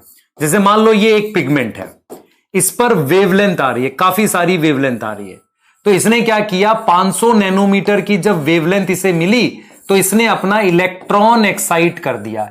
ऐसा कोई और नहीं कर सकता, सिर्फ पिगमेंट कर सकते हैं। और आप खुद से समझो, अगर मैं आपसे कहूं कि जो सेल्स बनाए जाते हैं, solar cell, what are solar cell, solar cell वो होते हैं जो लाइट एनर्जी को इलेक्ट्रिकल एनर्जी में कन्वर्ट करते हैं। कैसे करते हैं, लाइट एनर्जी की एक वेवलेंथ होती है जिस पर वो इलेक्ट्रॉन्स को एक्साइट कर पाते हैं, है ना। ऐसे ही मान लो पिगमेंट क्या है, पिगमेंट लाइट एनर्जी को केमिकल एनर्जी में कन्वर्ट करते हैं। कैसे, pigment are chemical compound which can excite electron at fix wavelength. आज इस बात को अपने दिमाग में बिठा लो, पिगमेंट वो केमिकल कंपाउंड है जो फिक्स वेवलेंथ पे अपने इलेक्ट्रॉन एक्साइट करते हैं। अपने इलेक्ट्रॉन क्या करते हैं, एक्साइट करते हैं, उसे हमने क्या बोला है, पिगमेंट बोला है। ये बात समझ में आ गई, उसे हमने पिगमेंट बोल दिया। तो पिगमेंट वो केमिकल कंपाउंड है जो एक फिक्स वेवलेंथ पे इलेक्ट्रॉन एक्साइट करते हैं। क्लियर है, यहां तक समझ में आ गई बात, ठीक है। जैसे मान लो ये एक पिगमेंट है, ये एक पिगमेंट है, इस पर ये वेवलेंथ आई, तो इसने ये 560 नैनोमीटर थी, तो इसने इसी वेवलेंथ पर इलेक्ट्रॉन एक्साइट किया। बचपन से आप पढ़ते आ रहे हो कि पार होता है, पार क्या होता है, याद करो, व्हाट वाज पार, पार पढ़ते आ रहे हो, पार क्या था बेटा, पार है photosynthetically active radiation. Photosynthetically active radiation पढ़ते आ रहे हो, कहां लिखा हुआ है, ये इकोसिस्टम चैप्टर में। इसमें कितने नैनोमीटर होते हैं, 400 से 700 नैनोमीटर लिखा हुआ है। अगर मैं कहता हूं कि कोई रेडिएशन फोटोसिंथेटिकली एक्टिव है, इसका मतलब इनकी इस 400 से 700 वेवलेंथ की रेंज में किसी पिगमेंट के इलेक्ट्रॉन एक्साइट हो सकते हैं, तभी फोटोसिंथेसिस होती है। तो फोटोसिंथेसिस होने के लिए सारी वेवलेंथ नहीं चाहिए, मुझे मेनली कौन सी चाहिए होती है, 400 से 700 नैनोमीटर चाहिए होती है, क्योंकि इन्हीं वेवलेंथ पर इलेक्ट्रॉन एक्साइट हो सकते हैं। तो आज आपने एक नई बात सीखी, पिगमेंट कलर होता है, एक अलग बात है, वो उसकी एक सेपरेट फीचर है। पर क्या सारे कलर पिगमेंट है, नहीं, पर पिगमेंट में कलर होता है। पिगमेंट एक ऐसे केमिकल कंपाउंड होते हैं जिनके इलेक्ट्रॉन्स एक्साइट हो सकते हैं फिक्स वेवलेंथ पर। क्लियर है? समझ आया? बोलो। आज आपने इस तरीके से सोचना है पिगमेंट को कि पिगमेंट वो केमिकल कंपाउंड है जो इलेक्ट्रॉन एक्साइट करते हैं फिक्स वेवलेंथ पे। ऐसे सोचना है आज। क्लियर? हाँ, मैंने टाइम देख लिया, 12:55 हो गए, छोड़ रहे हैं क्लास आपकी। एक चीज आपको मैं पहले इन्फॉर्म कर रहा हूं, बाद में स्पैम नहीं करना इसके लिए। अभी नीट का आज या कल रिजल्ट आ सकता है, तो कुछ ऐसे सरकमस्टांस बन जाए कि रिजल्ट आ जाए और हमें बच्चों को, क्योंकि जिन बच्चों के अच्छे मार्क्स आए हैं हम लोगों को उनसे मिलना भी है, और हम भी चाहते हैं मिलना और वो बच्चे भी चाहते हैं, तो उस वक्त अगर आपकी क्लास रिकॉर्डेड भी आ सकती है इस वजह से। ठीक है, पहले ही बता रहा हूं, इसको गलत वे में मत लेना। या लाइव आएगी तो फिर आ जाएगी, ऐसा नहीं है, लाइव भी ले सकते हैं। तो ऐसा कुछ सरकमस्टांस ना बन जाए, क्योंकि रिजल्ट आने वाला है बेटा, और फिर आपका नहीं हो रहा होगा या कम आ रहे हैं तो आप अगले साल मिलोगे हमसे, ये ध्यान रखना। क्लियर? ये आपको भी पता है और हमको भी पता है कि अगर हम पूरा एफर्ट डाल देंगे तो 100% उतने मार्क्स आएंगे आपके। ठीक है, सबको करना है पूरा एफर्ट। ठीक है, मैं अपनी तरफ से कुछ नहीं छोड़ने वाला हूं, इतनी क्वेश्चंस आपको करा दूंगा, इतना सारा प्रॉपर पढ़ा दूंगा, आपको कोई दिक्कत नहीं फंसेगी। आपको क्वेश्चन देखकर जो सबसे बड़ी प्रॉब्लम होती है, 2 ऑप्शन में डाउट, वो नहीं होने का। क्लियर है? हाँ हाँ बेटा, ठीक है, वो नहीं होगा, आपको कभी भी नहीं होगा। जैसे हम कभी भी बात कर रहे थे उन बच्चों से जिनके रिजल्ट्स आ रहे हैं, तो यही चीज हमें समझ में आई कि सर पढ़ने के बाद ये क्लियर हो गया कि अब हमें 2 ऑप्शन में डाउट नहीं है। और बायो में खासकर जब भी क्वेश्चन अटेम्प्ट करो, आपको ये भी पता होने चाहिए बाकी 3 ऑप्शन क्यों रॉन्ग है। जब तक आप इसमें श्योर नहीं हो तो क्वेश्चन कैसे करोगे, गलत हो जाएगा। ठीक है ना? ठीक है, क्लियर है? चलिए ठीक है, नेक्स्ट क्लास में मिलेंगे, अभी इसको यहीं तक रोकते हैं। नेक्स्ट क्लास में आज की डीपीपी बना लेना बेटा, आपको समझ आ जाएगा सारा, और कल हम इसको आगे करते हैं। ठीक है, thank you so much, bye.